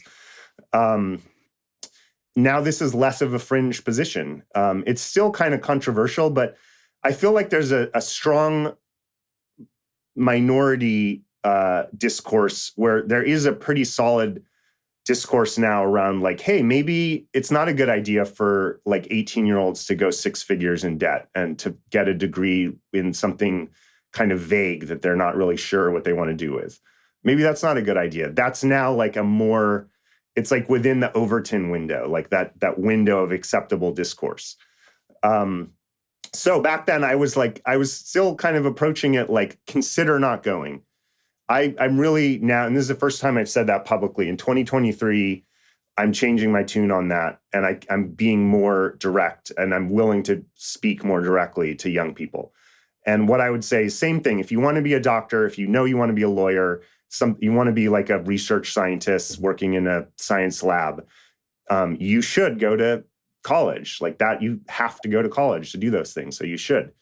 If you're not sure, if you're figuring yourself out, if you just have this vague thing that your teachers told you about, like you're going to earn more if you get a college degree, like I will say in most cases, I don't know who's listening, so I can't say in every case, but I would say on your average case, just wait on the college. Just wait. It'll be there for you. If you really decide you need it, do it later. But like things are moving so fast, don't take on debt.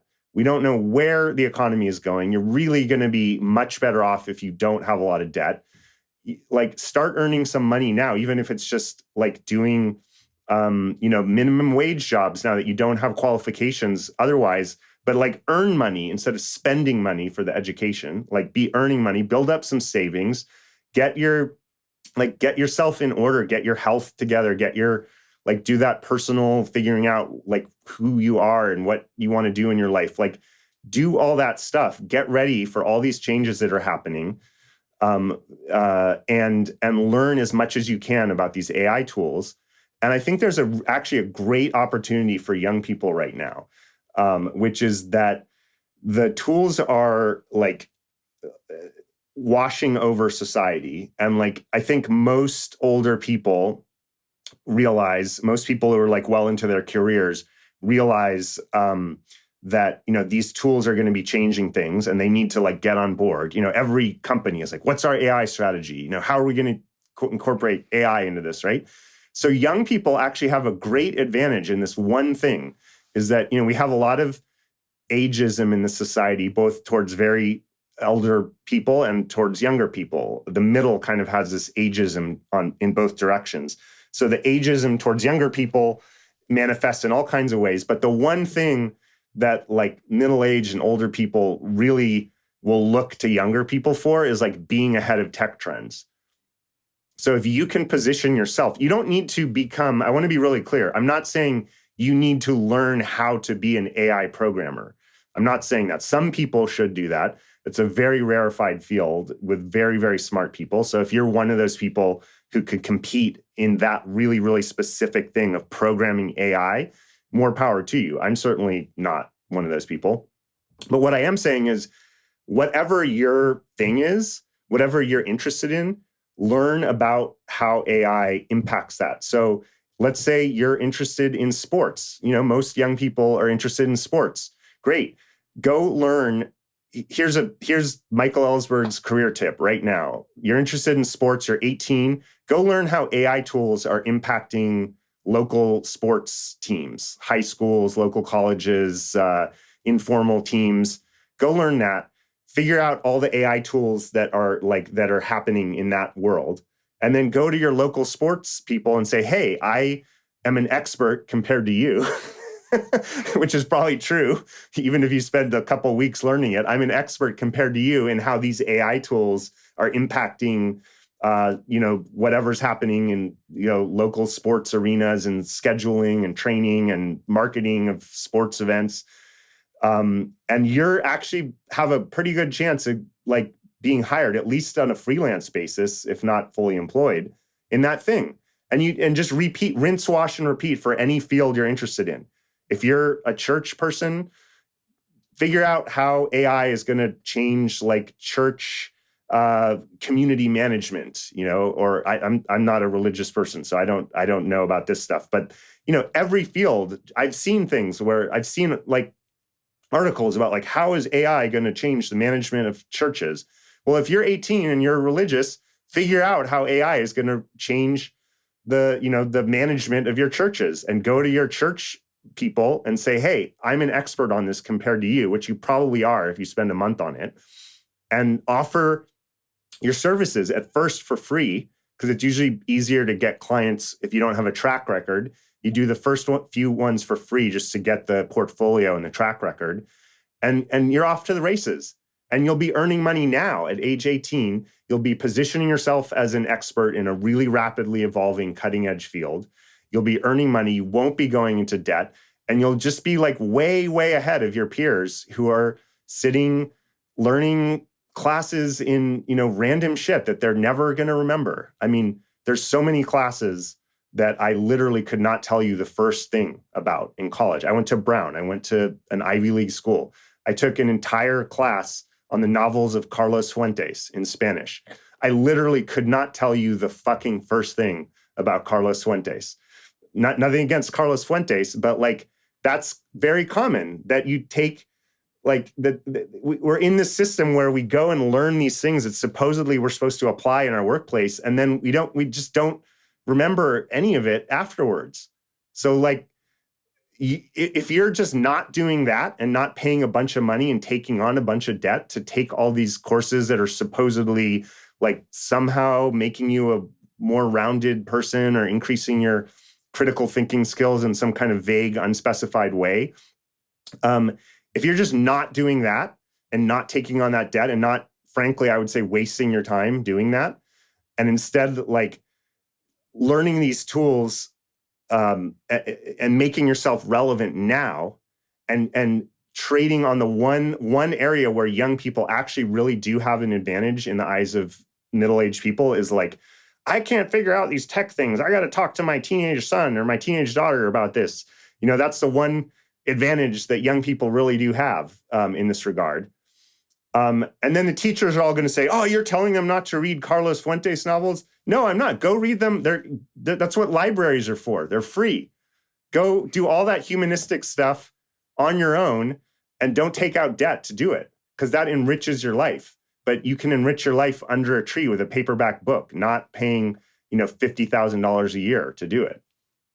And honestly, being under the tree with the paperback book is like a very nice experience too. Yeah, and much more fun. Like I much more fun too. Like one of the things if you detect a bit of like spiciness or anger around this is like one of the things, if I had to say one thing that I hate most about our current education system from K through college through graduate school is that, and this is really, I think, unforgivable, is that it trains kids to hate reading.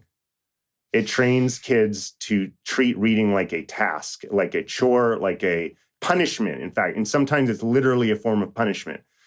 And it trains, like I'm 46 and I've been a nonfiction writer for 30 years, since I was 15. I've always written nonfiction. I've written multiple nonfiction books. I'm writing a memoir right now. I've got a publisher. I've never written fiction.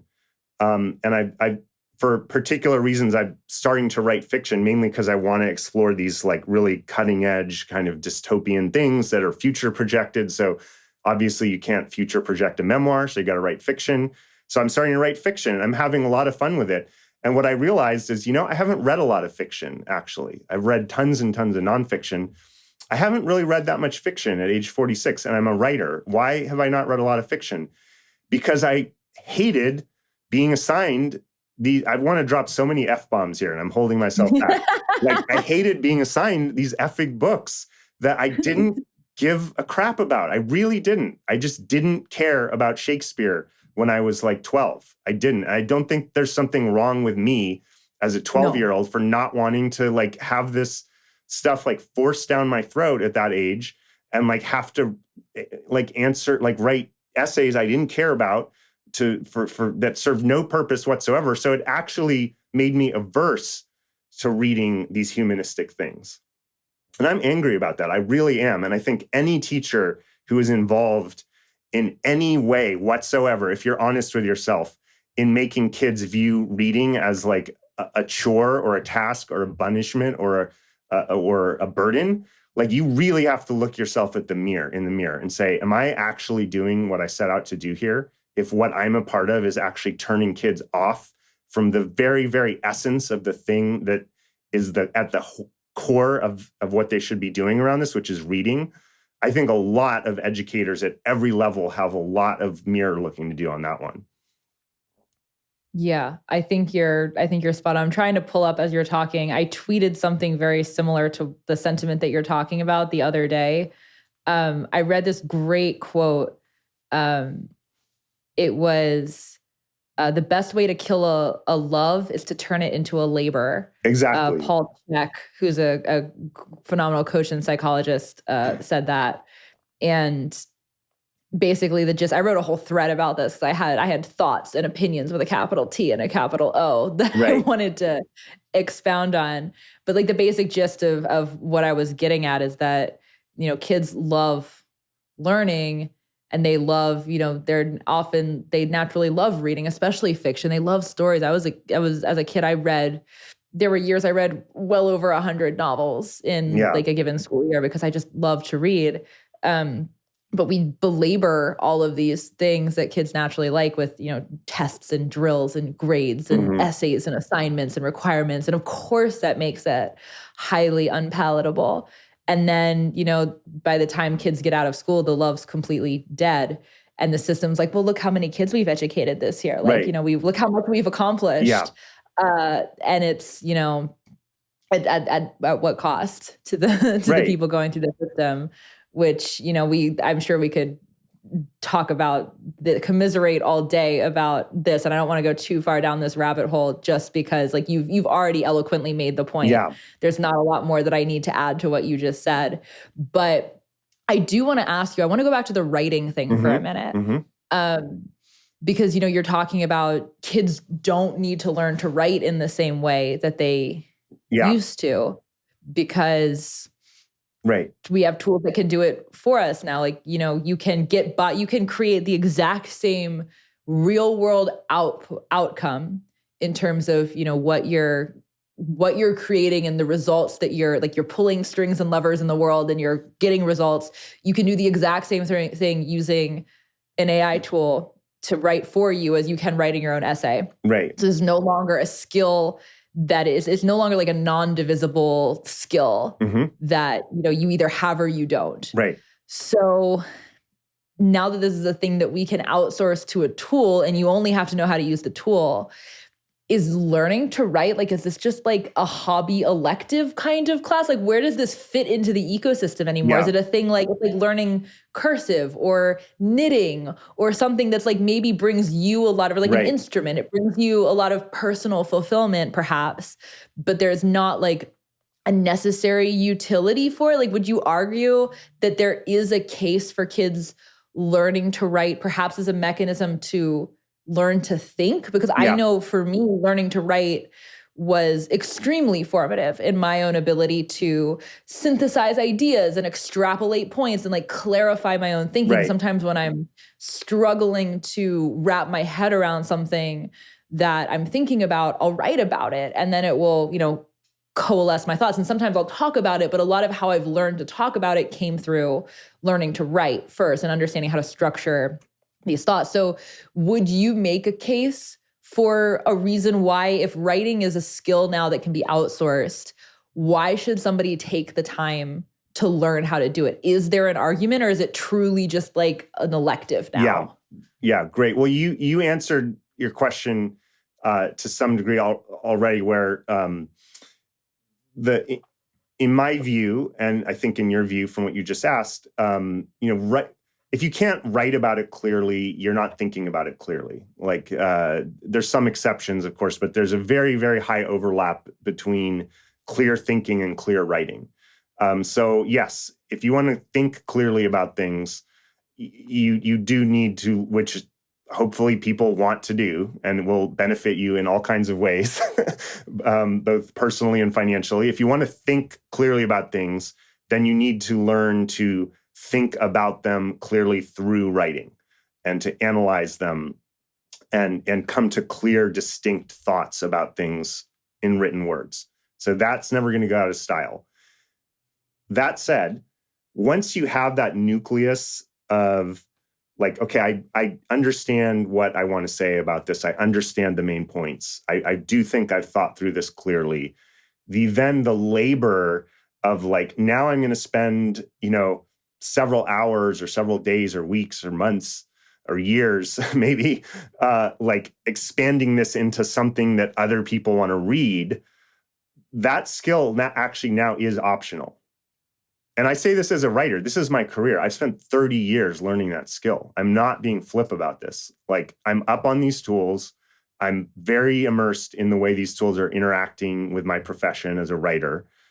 Like the skill of learning how to think clearly, which requires writing, that's never going to go out of style. But the skill of then translating that into like an article or report or a book or a blog post that someone wants to read, that now is optional.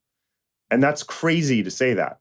I mean, I've spent 30 years learning that skill and creating economic advantage for myself because I can do that thing and charge people for it. And they pay me because they don't have that skill. Well, they don't really need me that much anymore. They still kind of need me because I can do it better than they would be able to do it on their own.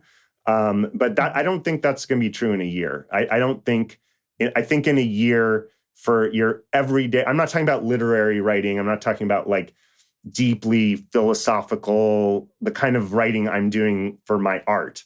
And even if it could do it for me, I'm doing it for me. So it's like, that's a whole separate thing. But for your day-to-day workplace, reports, memos, web copy, summaries, all these kind of things, no, learning how to write those things is optional now.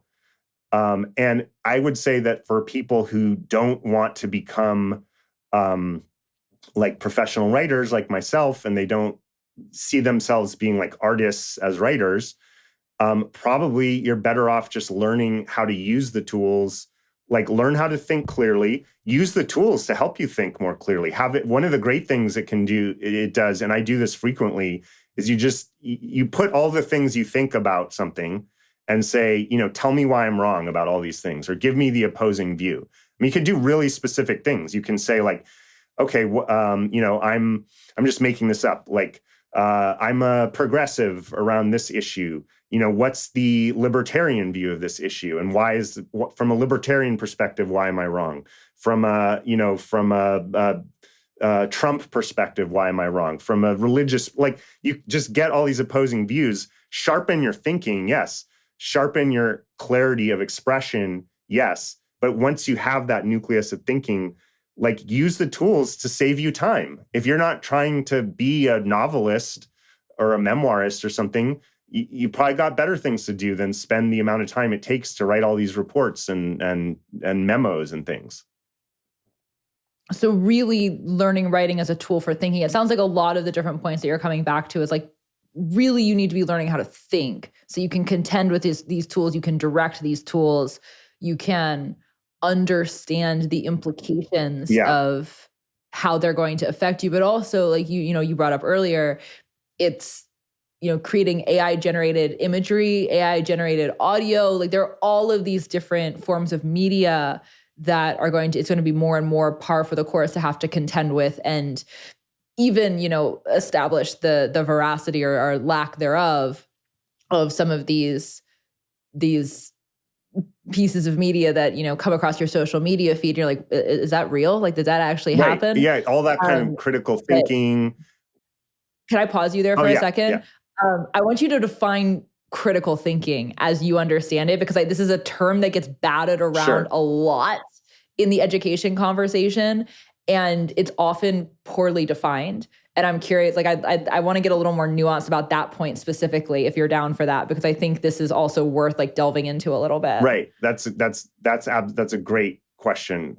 So yeah, the big thing that the PR for college education, there's kind of two big PR points they make on selling, because it's a business. They're nonprofit, but they basically view themselves as businesses, more or less. If you look at the way the kind of consultants they hire business consultants, marketing, PR. They have business analytics. Universities, for all intents and purposes, are de facto businesses, and they have salaries to show it. University presidents get mid six figure, low seven figure salaries. So you have these businesses that, like all businesses, have PR, and their PR is a dual prong, and they kind of do a sidestep between which one they focus on.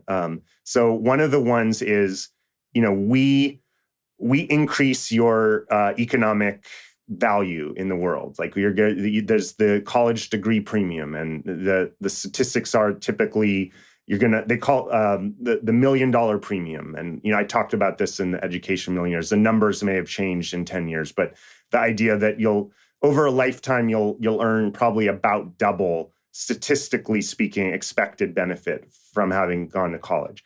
There's a lot I would love to say about that topic if we have a little bit of time after this question. But the other big PR thing they say is you're going to learn critical thinking. Even if the specific things, even if the Carlos Fuentes class, I took a whole class on early modern Japanese literature in translation. I literally could not tell you one thing about that topic. There's many classes that I took, entire classes. I don't even remember some of the classes I took, let alone the topics. And I wasn't, it wasn't because I was stoned or drunk the whole time. I mean, I partied a little bit, but I was Phi Beta Kappa. I was pretty serious about my studies. So they say even if you're not going to remember the thing afterwards, and you're still learning this thing called critical thinking. Okay, great. Critical thinking, really important. Okay, what is it? And do you have to spend, do you have to go tens or hundreds of thousands of dollars of debt to get it? And the funny thing is, if you apply some critical thinking to that thing that they're telling you, there's a lot of problems with that viewpoint and that pedagogy. And you can apply critical thinking to their argument that they are the ones who are going to teach you critical thinking. So one way to answer your question is to just say, how would I encourage a young person today, or any person, to develop critical thinking tools, skills with the tools that are available to them for free now with the AI? And it's really simple. It's how could I be wrong here? What do I believe? So that's step one. That's a hard step to figure out, like, what do I believe? I mean, I'm 46, I'm a very introspective person, and it's taken me a long time to really get to the root of, like, what do I believe? And in tandem with that, I mean, there's what do you believe? And then there's how and why could I be wrong? What are my blind spots? What are my biases? What social environment am I in that has me think that that's just the way things are, where there's, like, it's possible that that whole social environment is just diluted, and maybe there's a totally other way of thinking about it. This is going to sound like a tangent, but I'm going to bring it right back to what I was saying. Is one, like, really, really interesting exercise for anyone who wants to develop critical thinking is to get on Twitter, or now it's called X. I'm never going to call it X. It's Twitter. You and I are both Twitter addicts. I love Twitter. And one of the things I love about Twitter is that there's all these, like, little sub worlds, like anything you can think of, there's Twitter for that thing. There's, like, Twitter for medieval poet scholars, and there's Twitter for any political thing you could possibly think of, and any intellectual thing, and any cultural thing. There's little worlds, and you can kind of just enter them and be an observer, be a wallflower, start engaging, start debating, start getting in intellectual boxing matches, whatever you want. So one activity that's very interesting that I would recommend anyone do is, like, let's say you're really wedded to, like, one viewpoint on one thing, a political position, philosophical, whatever it may be. Just create an anonymous Twitter account and just follow all the people that are the exact opposite. So if you're an AOC person, follow Trump people. If you're Trump people, follow Bernie and AOC people, that kind of thing. If you're an atheist, follow religious people. If you're religious, follow atheists, and create a separate account so you're not worried about, like, this getting back to your reputation. Oh my gosh, I liked the wrong thing, and now my whole community is, like, calling me out for this, liking this one thing. And just observe. And if you do this enough, and I do this, you'll notice that humans are in totally different worlds. Like, it seems like we're all in the same world because we're all physically here, but actually we're walking around with just completely different overlays of the world. It's like we're all wearing these, like, I don't know if people have used, like, augmented reality goggles, where you're still seeing the things around you, but it's like projecting other things onto it. We all have these, like, ideological AR, augmented reality goggles, where, like, we're seeing different things.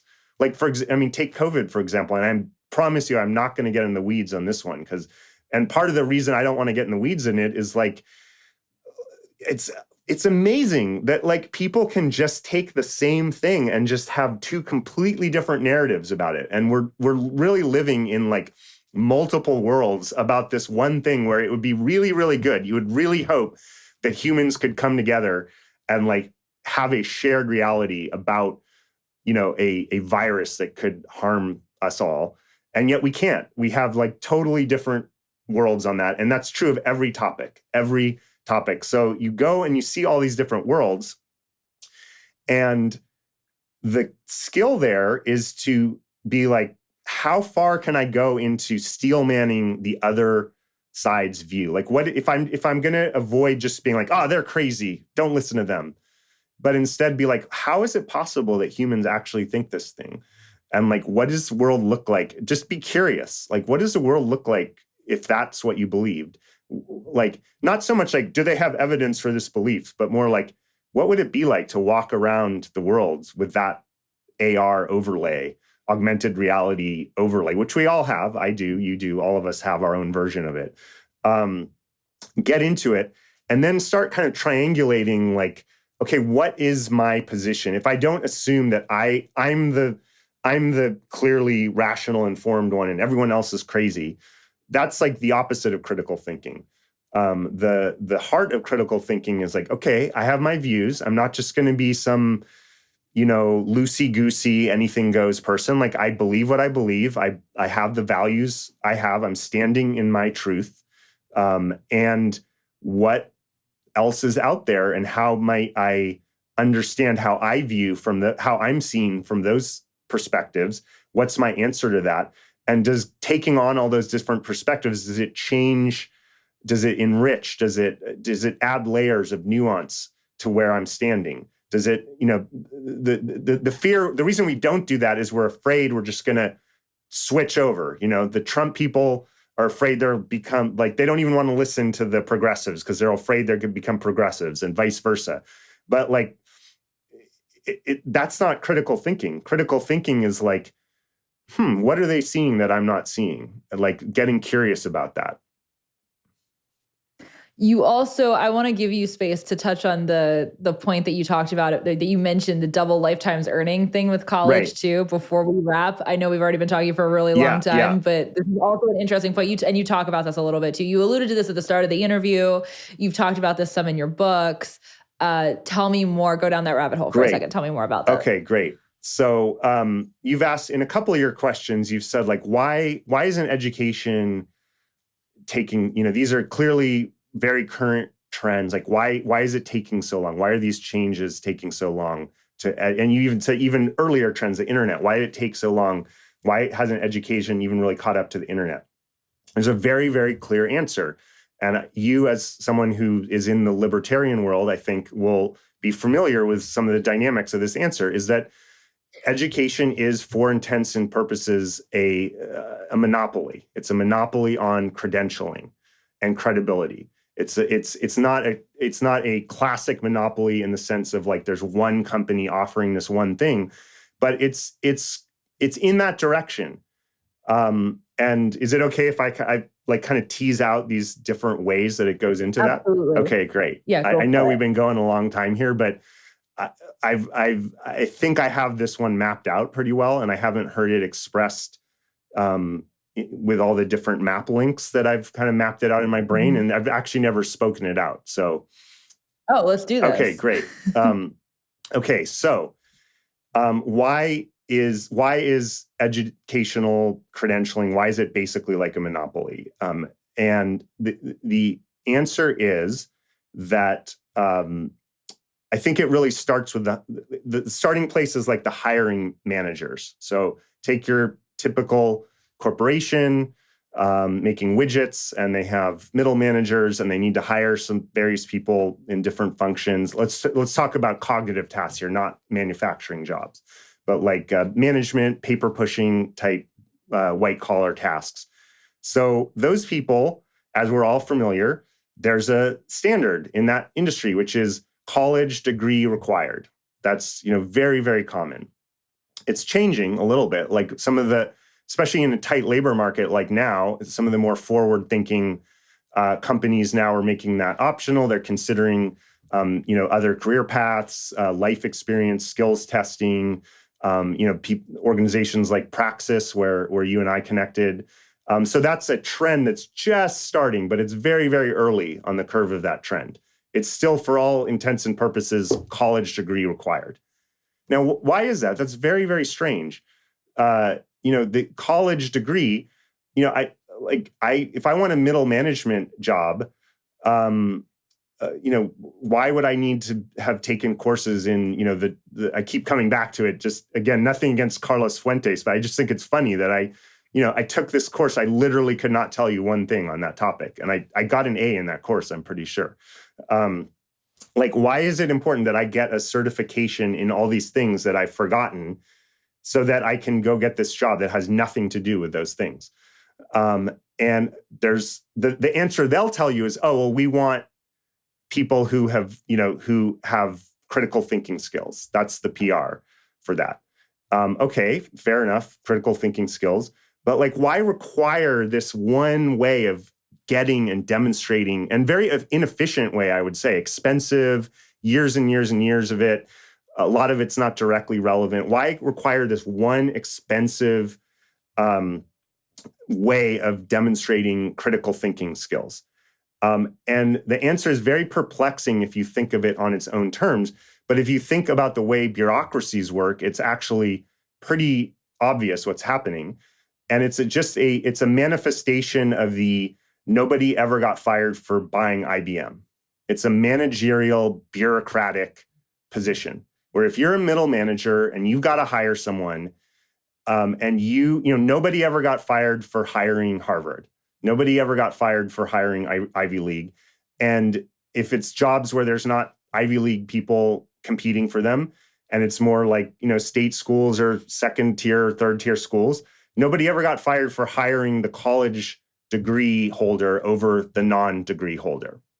So it's just a bureaucratic thing. Like if you hire someone and they have a college degree and they screw up, the hiring manager is not going to get blamed for that as much. They'll be more like, oh, why that person was well credentialed. How did they get through our filter? Why did they screw up? Whereas the same person with the same skills screws up in the same way without a college degree, and that hiring manager's head is rolling. So it's just a bureaucratic thing. It just makes the bureaucrats' lives easier. That's one aspect. And another aspect is I don't think it's conscious, but it's even less, even has a more kind of malicious aspect to it, which is just straight up protectionism. It's classic licensing behavior. You look in any industry, and those industries, any professional industry, and those industries have guilds that are trying to keep competitors out. It's anti-competitive practice. I wrote 2 articles about this, about the American Dietetics Association and how they were trying to require anybody who gave any nutritional advice whatsoever in any context to have a dietetics degree. I think it was like a 4-year undergraduate degree or maybe a graduate training. I forgot exactly. It was a while since I wrote the article. They were basically trying to create a kind of professional monopoly for their practitioners to keep other people away from competing with them. So it's just standard anti-competitive stuff. So the analogy I use is, imagine you're a middle manager and you've been working your way up this organization. And instead of college degree required, imagine you lived in a society where you had to spend 4 years memorizing the phone book. And you're never going to use the phone book in your work, but for some reason they decided, oh, we're going to test kids' intelligence and their ability to sit still and follow orders. We're going to give them a bunch of phone book memorizing tasks. And then at the end of the 4 years, we'll know that they've got good memory, that they can spit facts back, that they can sit and follow orders and be well behaved. And they've got their phone book memorizing certification, and we're going to hire them. So you went through this phone book certification for 4 years. Everyone you hired did, your bosses did, everyone did. And then some upstarts come along, and these rebel educators, homeschooled wild freaks outside of the phone book certification matrix come along and say, we've got good memories, and we're good at following orders if we have to, and being a part of an organization, but we don't really feel it's necessary to spend 4 years memorizing the phone book to do well at this job. Here, we just spent a year doing a bunch of things and getting evaluated and assessed in different ways, where you can see our portfolio and you can talk to these educators and they can tell you, the things that we did and how we learned to do those things that are very tailored to your job in ways that memorizing the phone book isn't tailored.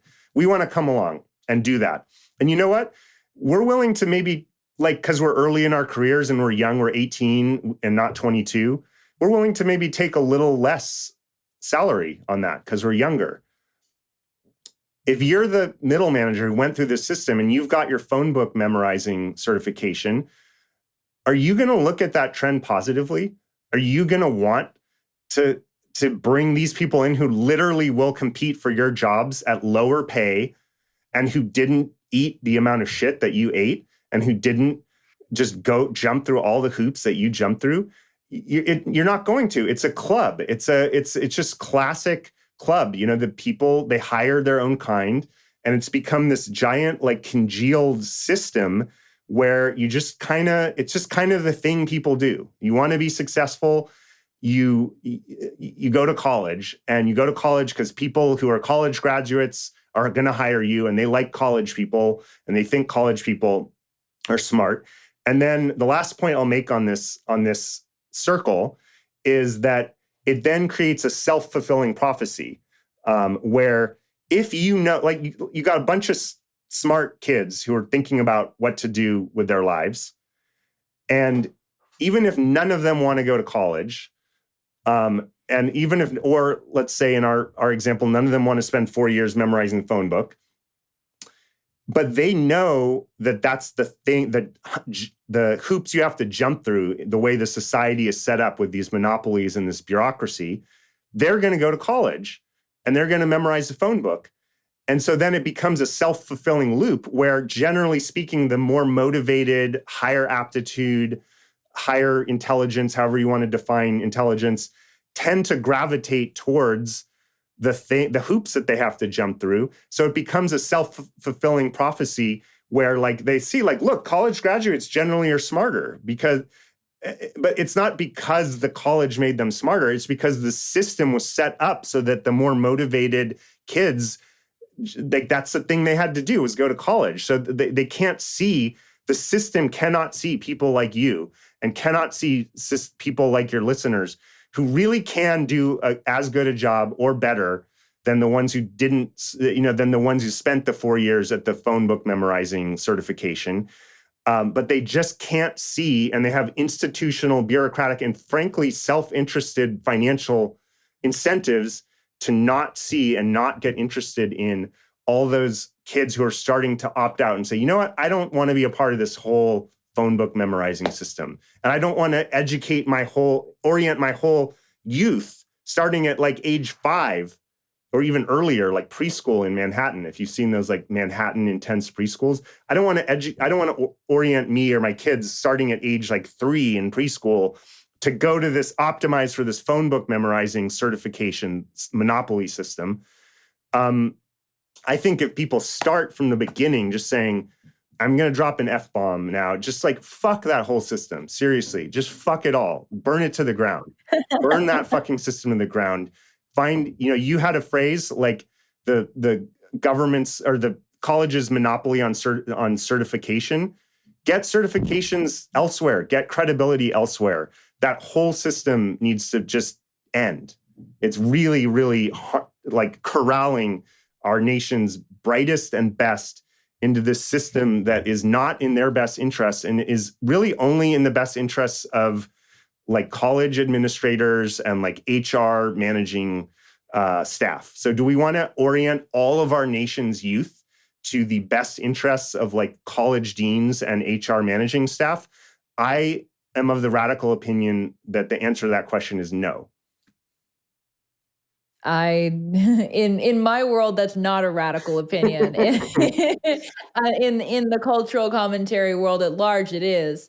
But yeah, I mean, just, based by nature of how you and I met in the first place, that I'm very sympathetic to all of this. And I think that this is what you just made a very well articulated point. And I think that, to your point specifically about the preschoolers who are being put on this pipeline, which is a very real phenomenon. And it's kind of a horrifying one when you look at it like a 2-year-old and a 3-year-old. And then you think about the pressure that's already being applied to these children to make sure that they get into this, an Ivy League university or something. It's kind of wild to think about. And I think, I bring up the college points a lot, even with families with pretty young kids, because it is so much of how we think about education is predicated on the assumption that you have to be qualified to get into one of these institutions in the first place in order to be okay at life at large. And once you've let go of that, then so much of what we've built the rest of our education system around also starts to come down, because so much of how we think about educating even our small children, the goalposts are set by what's required to get into college. Right. So I think there are a lot of layers here that are really important. We could probably spend another, 45 minutes talking just about the college thing between your background and mine. Maybe the next time we do one of these, we'll talk about it. I do want to, and I know we have to wrap up here, but I think you just made a really important point, which is that if you remove, like, reverse engineer things. So remove from the endpoint, I'm going to I am going to optimize my life, or I'm going to encourage my child to optimize their life to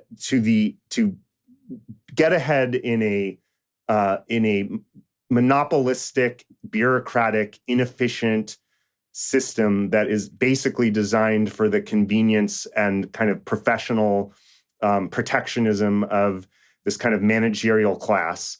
I'm gonna say no thanks to that whole offering. What then changes about every step before that? Like, well, you may not need to. Certainly, I would hope the first thing that changes is you don't take on a lot of debt to get into that. Find a way to not get into debt if you need to play that game.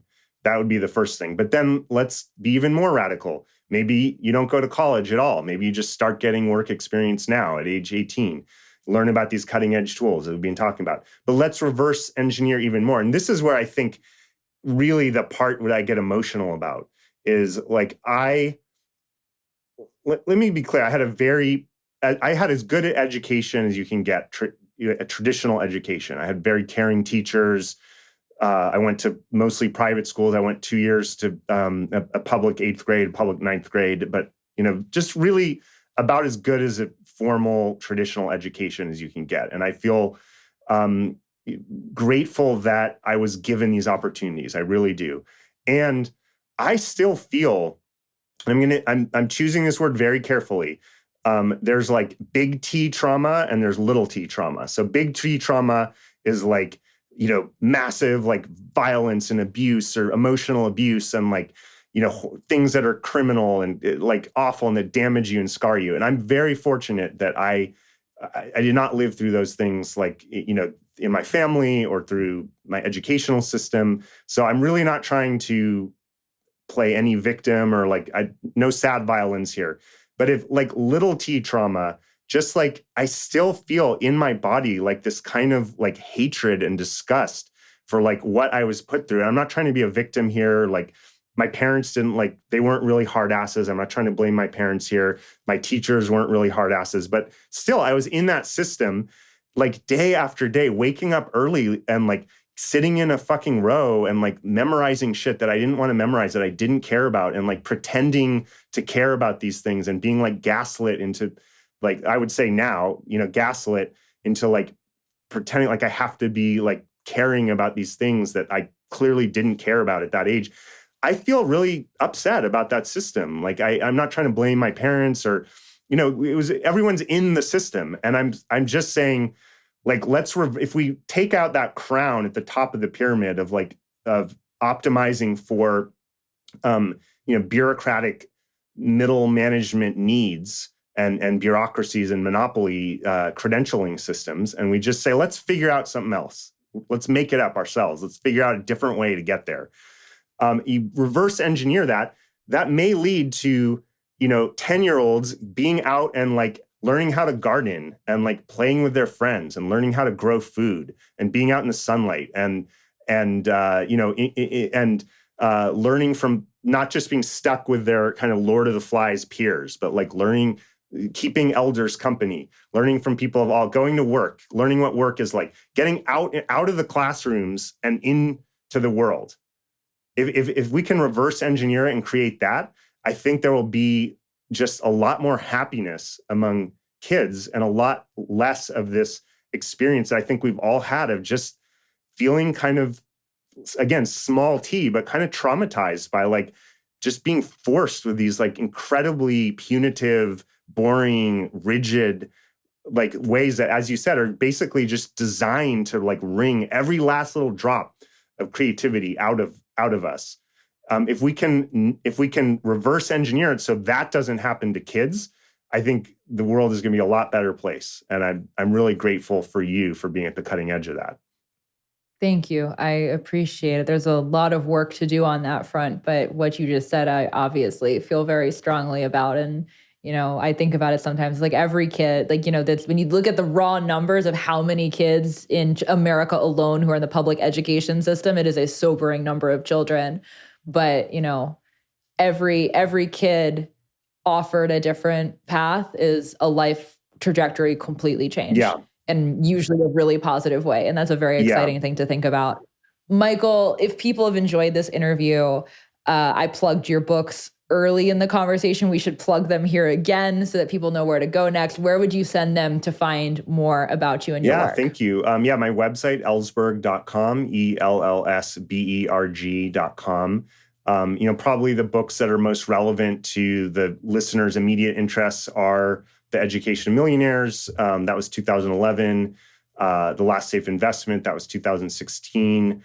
If readers are interested on my latest thinking on this topic, following my Facebook, which is linked from there, my blog posts on AI and writing, and if readers, and don't say I didn't warn you, but if readers really want to go down the rabbit hole of some of the my deepest, darkest kind of sci-fi AI thoughts about where things might be heading with AI, at least just for a thought experiment, then the fiction I'm writing right now, it's called Ishtar's Angel, and it takes place in the narrator is basically a writer who's out of work because AI has taken over. So where did that idea come from?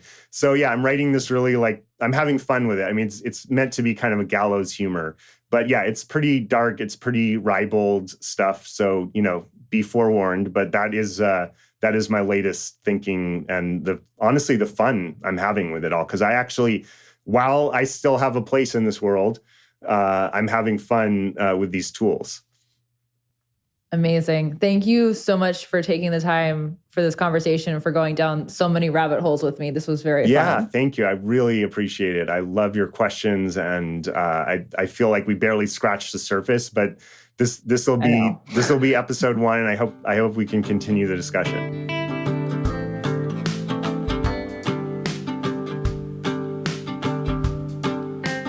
You've been listening to the Hannah Frankman podcast. Thank you so much for being here. If you are listening on Apple or Spotify, please leave a rating. Please subscribe. If you're watching on YouTube, please subscribe, leave a comment. Let me know what you think. That's it for this week. I'll see you next week, friends.